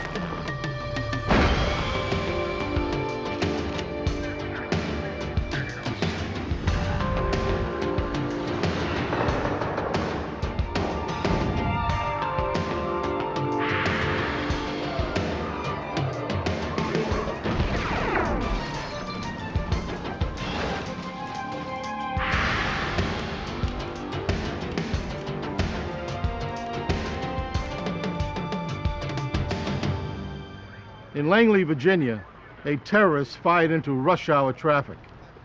The victims seemed randomly selected, but the motive appeared to be political, targeting employees of the Central Intelligence Agency. I'm Jim Kallstrom, former head of the FBI's New York office. The FBI quickly became involved in the investigation, processing more than 2,000 leads and crossing an ocean in the effort to deliver justice.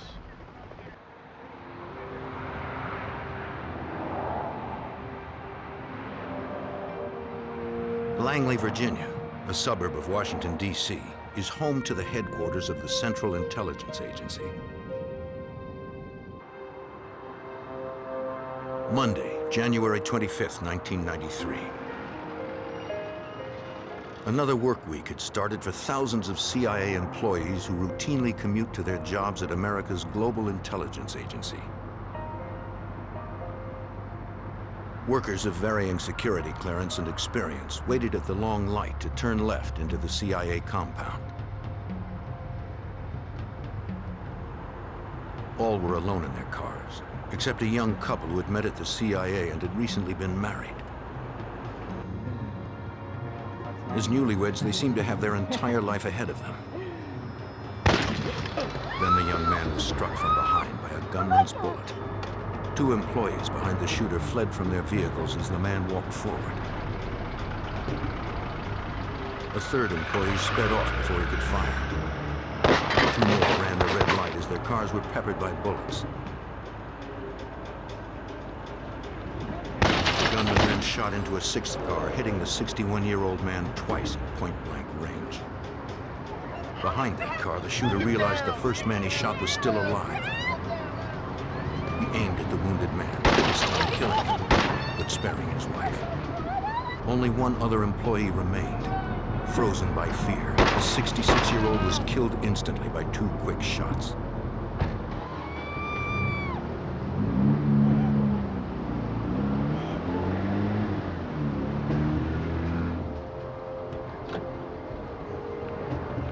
After the young woman heard the killer speed off, she ran for safety.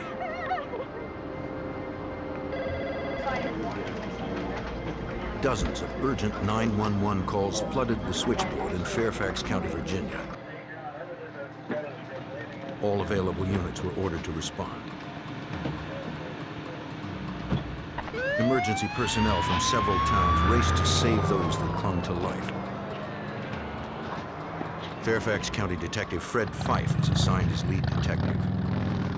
One of the first steps was to make sure that the scene itself was safe.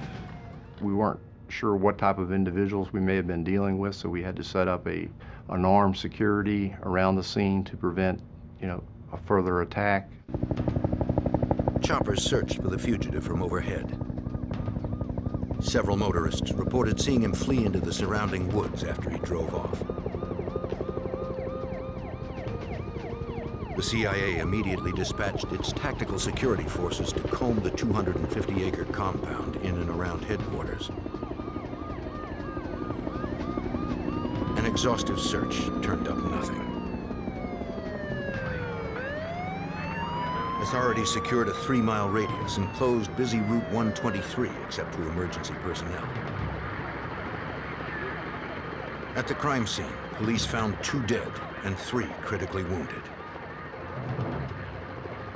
4 others escaped unharmed, 3 of them women. FBI Special Agent Brad Garrett arrived moments after the shooting. The first thing you do when you walk into a crime scene is, what's the obvious? Well, the obvious is this appears to be directed towards the CIA. It might be directed towards the individuals that were shot, but it was clearly somebody wanted to make a public statement during the rush hour traffic. The victims were rushed to area hospitals as investigators began to interview the survivors.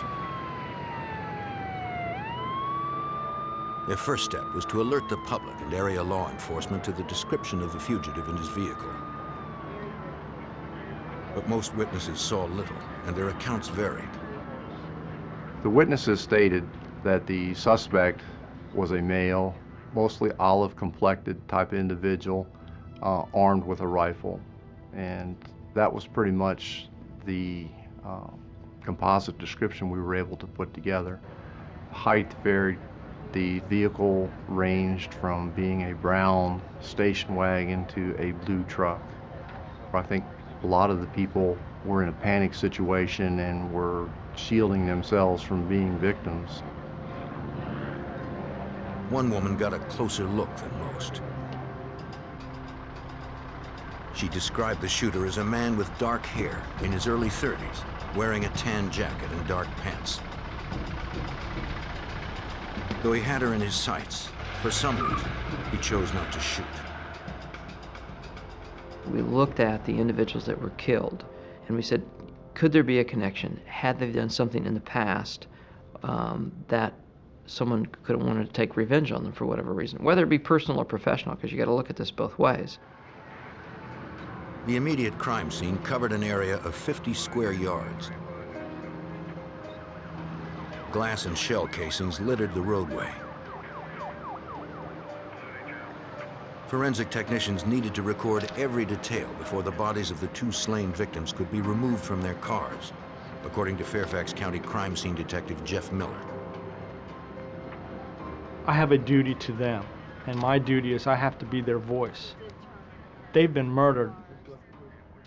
Here's this person who's silent forever, and somebody has to speak up for them. And so that's the way I look at it, is I'm their voice. And it's my job to find whatever it is that's going to help us find or identify the person who's responsible for this.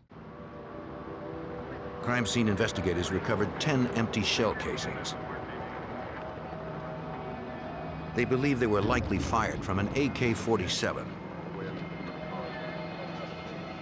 Towards the back of the cars, where the gunman began firing, technicians also recovered one live round. Forensic evidence always tells the truth. It's never clouded by someone's perception. It never lies to you. It's always telling the truth. And it's my job to find it. All I have to do is find it. And once I find it, and I'm able to examine it, it's going to tell me exactly what happened. The live round on the ground told investigators that the weapon was a semi-automatic and had most likely jammed before the killer fired his first round.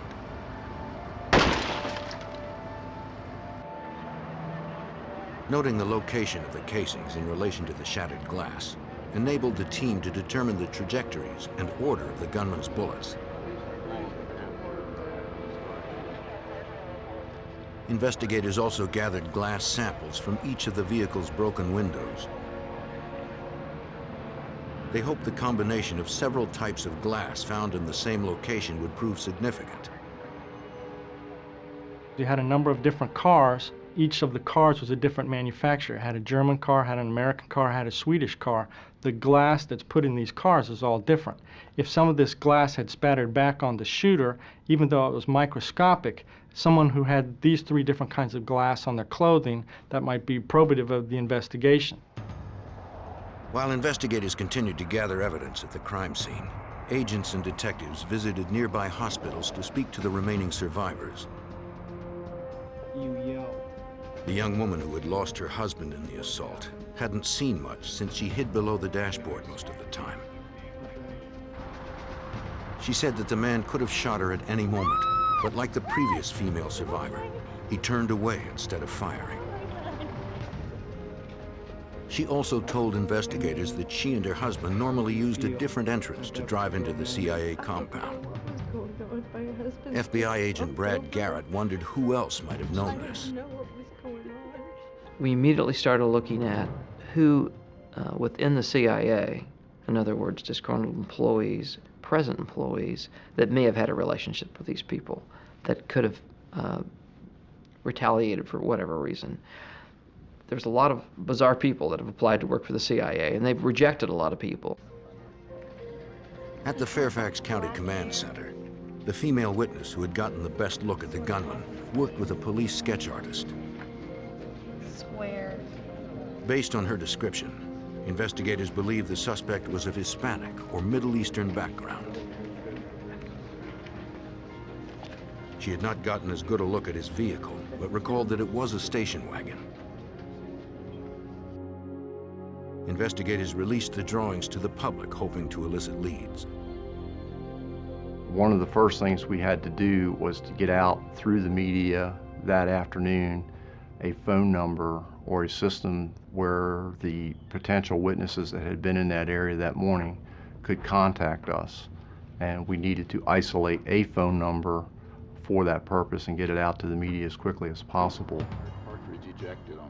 As calls poured in, agents and detectives were still grappling to find a clear motive for the shooting. If they could deduce a reason for the shooter's actions, it would limit the potential suspect pool. Agents searched the victims' backgrounds for possibilities as to why they may have been targeted. He then walked up to this car and fired one more shot into car H. Once we started looking at the backgrounds of the individuals that were shot, and we looked at the circumstances as to why they were at that intersection, it didn't appear, at least to me, that there probably was a link between them being shot, those particular individuals being shot, and the person or persons that shot them. Just 8 hours after the shooting, Fairfax County Detective Jeff Miller examined the cartridges recovered from the pavement at the crime scene. He confirmed the shells were from an AK-47 assault rifle, a weapon used primarily by Russian and Chinese armies. Upon closer inspection, Detective Miller discovered a latent fingerprint on the shell. The difficult part about this whole situation was cartridge casing is a cylindrical shape. The fingerprint went about 300 degrees almost all the way around this cartridge case. So what I had to do was photograph it in different steps. I'd photograph it, then I would turn it about 1/16 of an inch, adjust the light so that it was exactly the same, and photograph it again. And then I would continue to do that over and over so that I had photographed the entire circumference of the cartridge casing. The hour-long process yielded one complete fingerprint. It was investigators' first solid lead. Detectives fed the print into a system that was connected to 185 other databases throughout North America. We could take that one latent fingerprint and send it to any automated fingerprint system in North America and ask them to search their database to see if that fingerprint was on file or was recorded within any of their automated systems. Unfortunately, the extensive search provided no match. Print it up? Yeah. Either the suspect had no record, or he had not committed any crimes within North America. The next morning, police looked for witnesses among area commuters on Route 123 who may have seen something unusual the morning of the attack. They handed out flyers with a sketch of the suspect to 3,000 motorists. Intense media attention generated sightings from across the country. None immediately panned out, but the reports were maintained in the command center's growing database. Through the night, patrols on the roads around Northern Virginia and the Washington, D.C. area remained on high alert. That evening, a car fitting the description of the suspects was pulled over by a Virginia state trooper. The trooper called for backup, then approached the vehicle. He had no idea if he had the shooter or if the man was carrying an AK-47. On January 26, 1993, 36 hours after a lone gunman opened fire with an AK-47 in front of CIA headquarters, killing 2 and wounding 3 others, Virginia state troopers stopped a vehicle that fit the description of the suspect's car. Put your hands up. Keep your hands up. The killer had been described vaguely as having an olive complexion, medium build, and dark hair. Okay, buddy, we've been looking for you. Though the man troopers stopped also fit that description, a fingerprint check confirmed he was not the fugitive. By now, dozens of personnel from the CIA, ATF, and the FBI had joined Fairfax County Detective Fred Fife's team in pursuit of the murderer. As additional manpower was needed for different areas, they were brought in and supplemented us. The FBI was very generous. They supplied us not only with the hard technology, the computers and so forth, but their clerical staff to maintain the information management system that we had designed that we felt we could process the leads as they were coming in. FBI Special Agent Brad Garrett was concerned that despite recovering a fingerprint from a shell casing at the crime scene, investigators were still unable to identify the perpetrator or his motive. All they knew for sure was that the gunman used an AK-47. So I made this decision. I said, let's go back and look at all the AK-47s purchased in the last year. And the reason we did that was that typically people who commit these kind of acts buy their weapons a short time or acquire their weapons a short time before they commit the act. Over the next several days, ATF agents visited gun shops in the Virginia and Maryland area outside of Washington, D.C., since the purchase or possession of firearms is forbidden within city limits. They discovered that 1,000 AK-47s were purchased in Northern Virginia over the past year. Another 600 had been purchased in Maryland. Agents gathered records of every purchase and entered the gun owners' names into the command center's large computer database.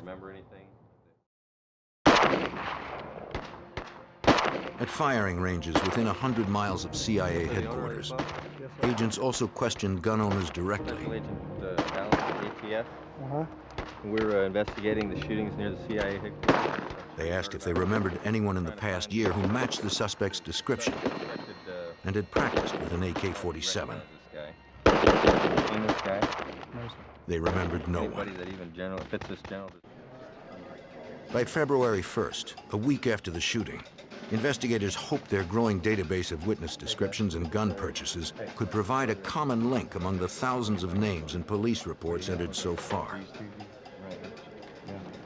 Agents and detectives set parameters for the database to cross-reference the suspect's physical characteristics with those who made a recent purchase of an AK-47 and who had a local address.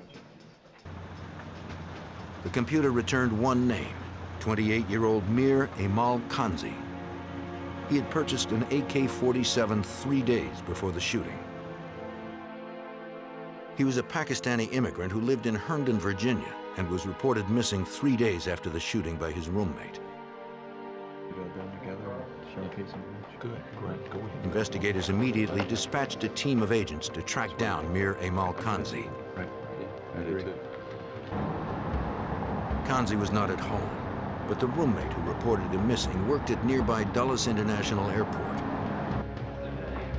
Kanzi's roommate, also a Pakistani immigrant, was employed by a security company to operate a magnetometer that checked passengers for weapons.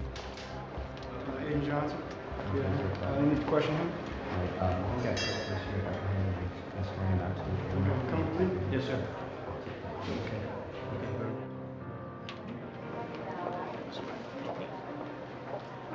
He told the FBI that he hadn't seen Kanzi for several days. Set up an interview sometime soon. No, sir.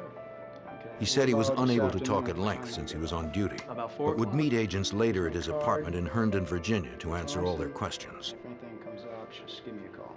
Okay, sir. The roommate added that he was scheduled to fly back to Pakistan later in the week, but would cooperate with authorities until then.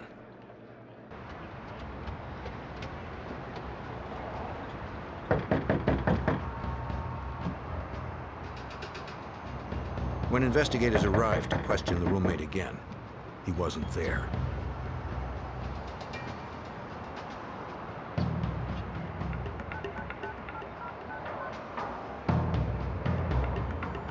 They soon discovered that the roommate had changed his travel plans. A lot of the plans and commitments that he had told the FBI agent and the detective on Sunday had started to change. He gave a notice at his apartment that he was going to be leaving on Tuesday instead of Thursday. He switched a flight to Pakistan back to Tuesday. That was the first opportunity he would have to fly out of the country. We started finding all this information. He shut his utilities off at his apartment. In other words, he was preparing to leave the United States in a big hurry. With less than 24 hours until the roommate's flight departed, agents maintained constant surveillance, hoping to catch the roommate or Kanzi at home.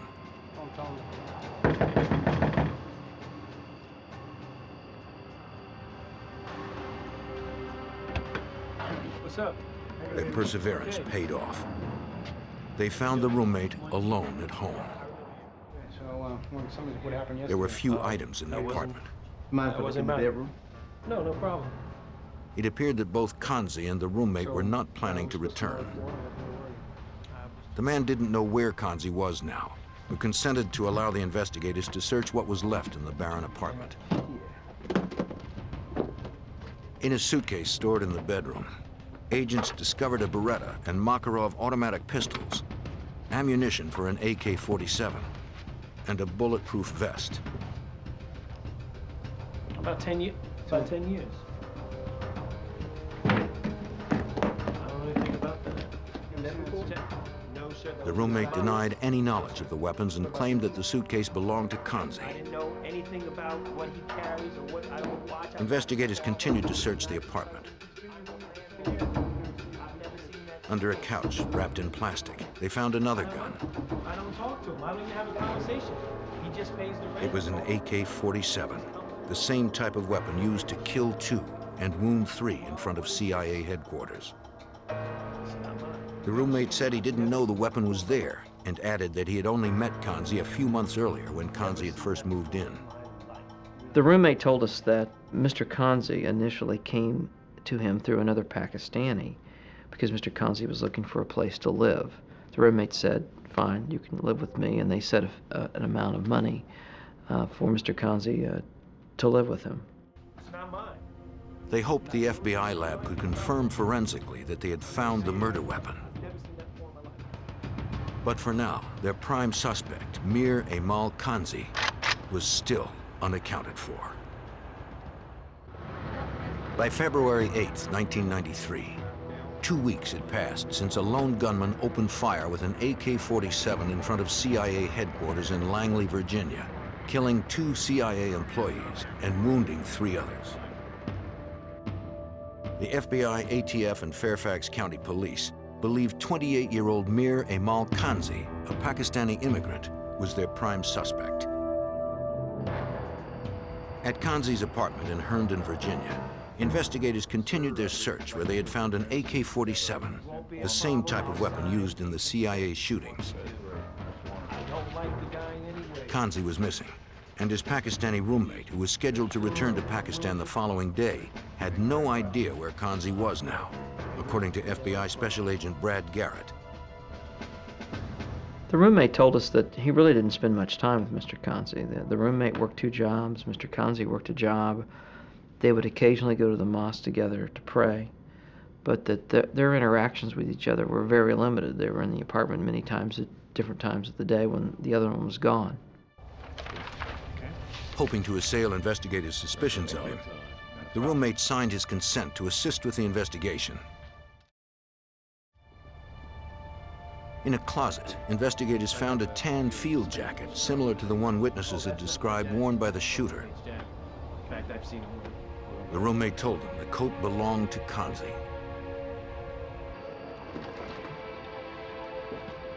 Outside the apartment, the roommate pointed out Kanzi's vehicle parked at the curb, a small pickup truck. Officers confirmed it was registered to the suspect.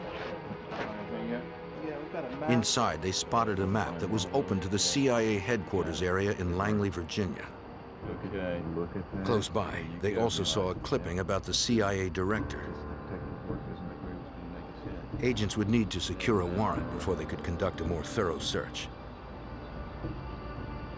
If this was the vehicle used by the killer, witnesses' descriptions of the car at the shooting had been wrong. Though the roommate had cooperated with investigators, Fairfax County Detective Fred Fife wasn't going to take any chances. We knew Mr. Kanzi's roommate was planning on leaving the United States because he had purchased airline tickets for a flight out of the United States, which was one way. He was not planning on returning. He was deemed a material witness to the investigation and subsequently taken into custody and held based on his abilities to flee the United States. At police headquarters, investigators continued to question Kanzi's roommate. he might do something violent. It was the night that He told them Kanzi had worked as a messenger for a local courier service since August of 1992.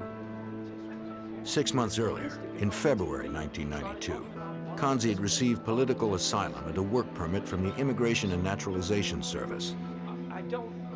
We were fortunate in this case that we had Mr. Kanzi's prints because he had no criminal record in the United States, but the Immigration Service here in the U.S. had fingerprinted him at one point because he had asked for asylum here in the United States. So they had a fingerprint card that we were able to get from them. Lab technicians were called in to process the forensic evidence through the night as the roommate told investigators more about Kanzi. Directed against the American. He said Kanzi was usually quiet. But when he watched television news reports, he became enraged at how Muslims were being treated during conflicts in Bosnia, Iraq, and Israel. That's when Kanzi vowed to take action. The roommate eventually admitted that Mr. Kanzi had told him that he was going to go do something big. And we asked him to define big, and he said, well, I'm not sure, but maybe a shooting of some sort.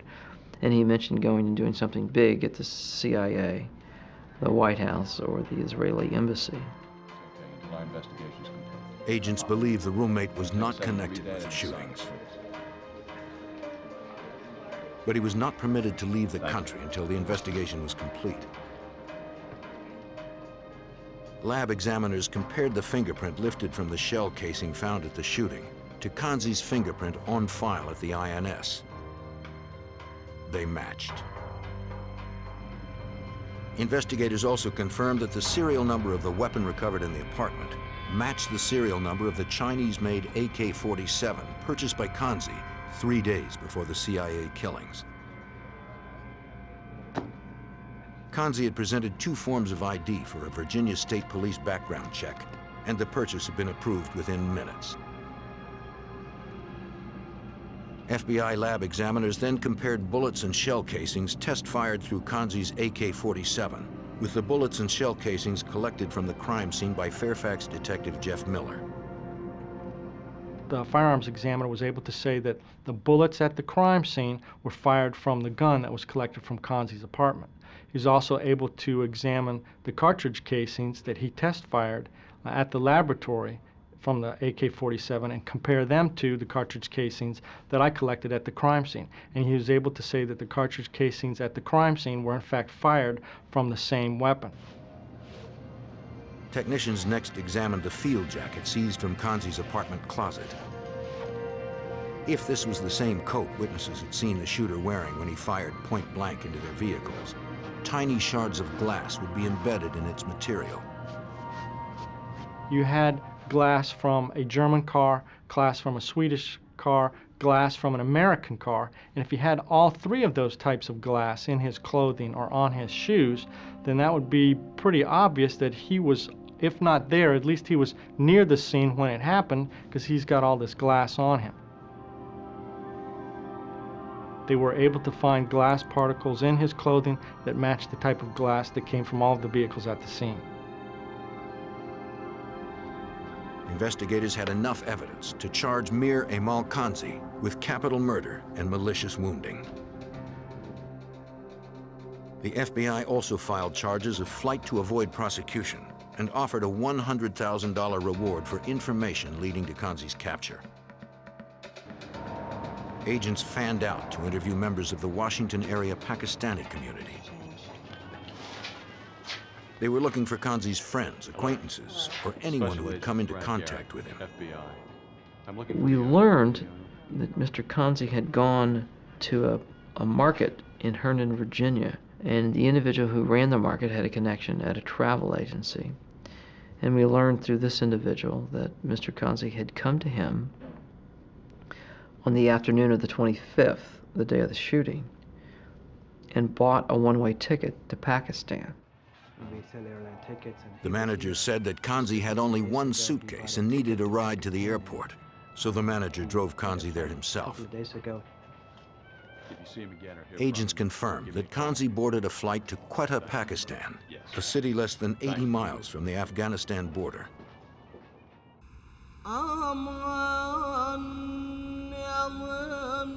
2 weeks after the shooting spree at the CIA headquarters, a worldwide manhunt for the killer got underway. The investigation would begin 8,000 miles away from the crime scene in the Muslim nation of Pakistan.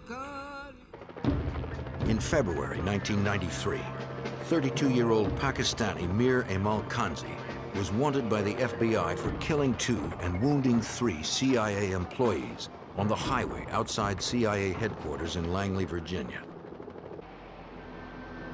2 weeks after the shooting, agents learned that on January 25th, Kanzi had boarded a one-way flight to Quetta, Pakistan, a city less than 80 miles from the Afghanistan border. By now, he could be anywhere. Finding the fugitive halfway around the world presented overwhelming problems for FBI Special Agent Brad Garrett. One of the difficulties in investigating any case overseas is that, first of all, you have no jurisdiction to begin with. You're just another citizen, a U.S. citizen traveling to a foreign country. So the key in catching any fugitive, obviously, is developing intelligence information. And you do that typically through informants. The FBI turned to DEA Supervisory Special Agent Gregory Lee for help. Since Pakistan had been a major source country of heroin and hashish, the DEA already had established many reliable contacts and informants over the previous 10 years. At the time of the investigation, Agent Lee was the resident agent in charge of the DEA's office in Karachi, Pakistan. Well, the working environment there is a complete contrast to what an FBI agent would be used to working domestically in the United States. And it's like you literally fell out of a tree and then showed up at a place that is foreign to him in every way, to include the language, the infrastructure, how to get around, who to see. We could provide him with protection, with weapons, with anything he needed to help conduct his investigation. In a country of 135 million people that was politically volatile and had rampant corruption among officials, the FBI would need all the help it could get. Agent Garrett also realized that Kanzi would have many sympathetic supporters who could hide him in Pakistan or even in neighboring Afghanistan. He would be respected in Afghanistan. In fact, he was respected in Pakistan. The CIA, in particular, and the U.S. government in general, is not well liked in either one of those countries. And as a result, people didn't want to give you information about him, because they thought what he did was, in some people's words, heroic. In March of 1993, the U.S. State Department declared Kanzi's alleged attack on CIA employees an act of terrorism and raised the reward for information leading to his capture to $2 million. With the groundwork established, Agent Garrett boarded a 21-hour flight to Karachi, Pakistan. When he landed, DEA agents had already arranged for him to meet his first contact. Agents distributed pamphlets and matchbooks with Kanzi's photo, publicizing the $2 million reward in English, Arabic, and Punjabi. These things to as many people as possible. The reward generated leads from as far away as Thailand and London. But informants in Pakistan claimed Kanzi was hiding among the small border towns and tribes in Afghanistan. Kanzi's family originally was from Afghanistan. Their family roots go back to Afghanistan. And keep in mind that the city that Kanzi is from, Quetta, Pakistan, is only about 80 miles from Afghanistan. And so the natural link between Kanzi, Quetta, family heritage, and Afghanistan made sense. Agents traveled to Kanzi's large family home in Quetta and interviewed his brothers who were wealthy landowners. They confirmed that he had visited them back in January, a few days after the shooting in Virginia. Kanzi arrived unannounced, carrying only one small bag. That was unusual, considering the length of the trip from the U.S. The brothers also thought it was odd that Kanzi was wearing no coat, since winter in Pakistan was then at its coldest. Kanzi only stayed for a few days, then left as quickly as he'd arrived. He didn't tell them where he was going, and they hadn't heard from him since. Not very long, just enough to... A few weeks later, the brothers became aware that their brother Amal was a wanted terrorist from reports on CNN. Give you our card. Agents believed it was likely that Kanzi had disappeared over the nearby border into Afghanistan.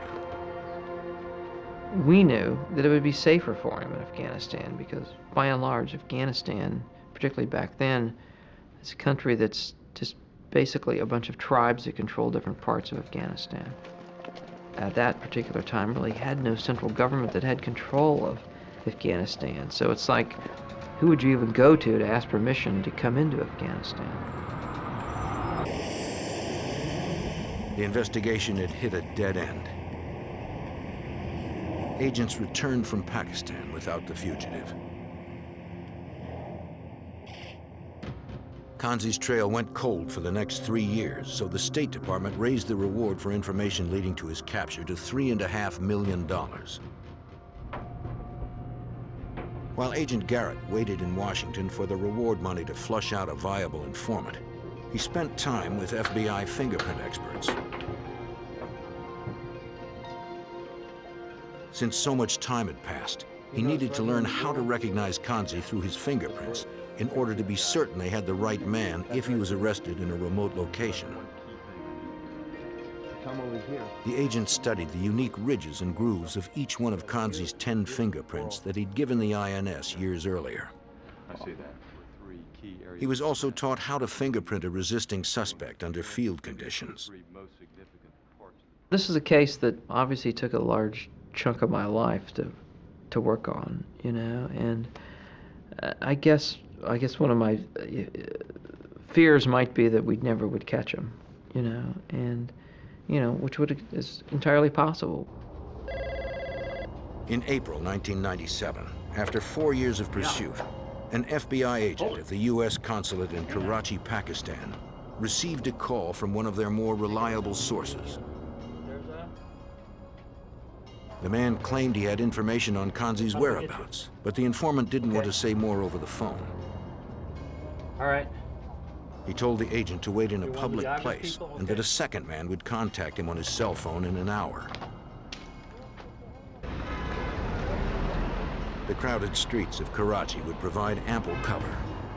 If the wrong people saw the informant talking to an American agent, he would certainly be killed. As instructed, the agent waited on the street for the call.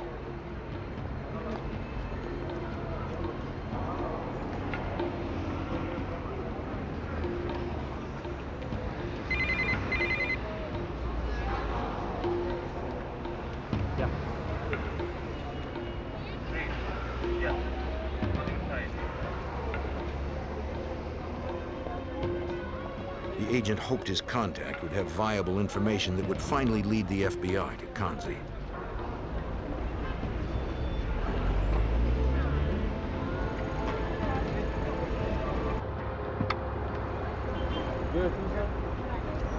The informant claimed he not only knew where Kanzi was, but that he could put the fugitive in a specific hotel at a certain time to enable his arrest.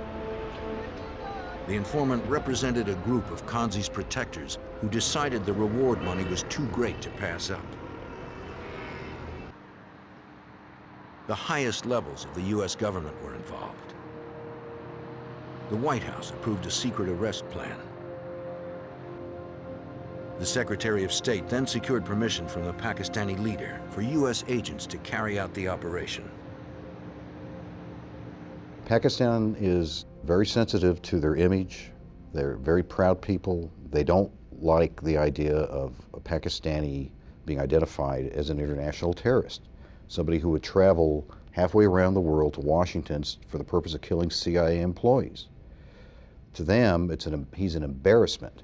Gentlemen, welcome. Agents arrived in Pakistan with a special ops team from the FBI training facility in Quantico, Virginia. Just exactly what our intelligence. They would need to extract Kanzi from a hotel room in a remote desert town in north-central Pakistan, where their informant promised he'd be. Getting his fingerprint is going to be key. Gentlemen, let me direct Each member would be assigned a task based on a surveillance report of the hotel's layout. Agents secured a room across from the hotel where the informant claimed Kanzi would be staying. They had no way to independently confirm if Kanzi was there. All they had was the informant's word. The informant told investigators that Kanzi's room was on an upper floor. All right, let's do that. That's great. Okay. Based on the informant's description of the interior layout, agents would have to first secure the lobby and then the stairwell before they could enter Kanzi's room. The informant added that the hotel did not lock its front door and had no security guard. Show us where the person. We took that information, we developed an arrest plan, how we were going to enter the room, who was going to do hall security, what we were going to do once we were in the room. Because it's extremely important when you do arrest scenarios that everyone know exactly where they're going and what they're supposed to do. Each had their assignments. Once they secured the lobby and stairwell, the front agent would coax the fugitive out of his room by calling for morning prayer. They put on body armor and checked their weapons. To hide their paraphernalia, they wore shalwar kamises, traditional Pakistani clothing, over their Western garb. On June 15, 1997, the operation to arrest Mir Emal Kanzi went into action.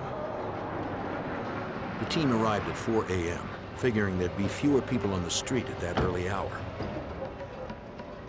But when they tried to enter the hotel, they found the front door was locked. We can't get in. So here's 4 Americans dressed up in Pakistani garb standing out, you know, at 4:05 in the morning outside this hotel. Clearly the anxiety was, you know, off the charts because of where you were. It's almost like you're in a dream a little bit. It's like this is surreal. To make matters worse, the street was filled with people who likely noticed that the Americans were clearly out of place. We didn't realize that this particular location was extremely hot in the summer. So people started to work at 3 or 4 o'clock in the morning. So the street was full of people. So it's another thing that we didn't calculate for. The informant had been wrong about the locked door. After 4.5 years of pursuing Kanzi, the FBI had hit another obstacle. On June 15, 1997, an FBI arrest team disguised in Pakistani garb attempted to gain entry to a locked hotel in north-central Pakistan where they believed suspected terrorist Mir Emal Kanzi was hiding. But to FBI Special Agent Brad Garrett, it appeared that their informant had misled the team.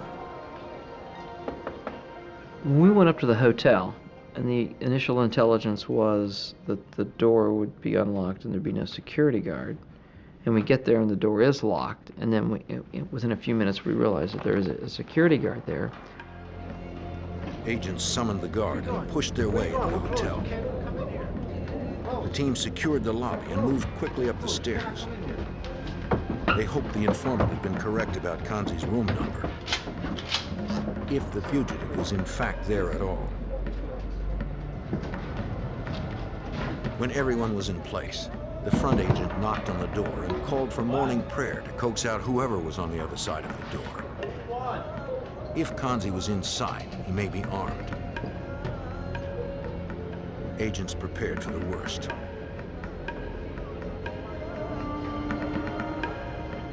The door cracked open, and the agents pushed forward. The man put up a struggle and began to scream. He had to be gagged so others in the hotel would not be awakened. I tell him, after he calms down a little bit, that if I take the gag off, will you promise not to yell anymore? And he said yes. So we take the gag off. He doesn't yell anymore. I ask him his name. He says an obscenity to me in English. He didn't look like his picture. He gained weight. And I said, you know, I'm not sure if this is the right guy. The agent hoped the man's fingerprint would match prints Kanzi had provided for the INS 6 years earlier. Okay, guys. He inked the suspect's thumb and compared it to Kanzi's known thumbprint. What are you?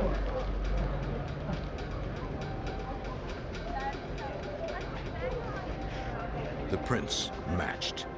After more than 4 years and 8,000 miles, the FBI finally had suspected terrorist Mir Emal Kanzi in custody. But their mission was by no means complete. Not only did they have to get Kanzi and themselves out of the hotel safely, but also out of Pakistan altogether. DEA Supervisory Special Agent Gregory Lee assisted the FBI with logistical support in Pakistan. You've got a guy in custody now, and you're in a foreign land, you're about 8,000 miles from home, you're out in what's essentially the high desert that would be Death Valley here, and you're trying to get this guy from Pakistan back to the United States. Americans holding a Pakistani citizen captive in his own country is dangerous. Agents drove the international fugitive to a waiting helicopter and flew him to Islamabad, where permission for extradition was granted the next day.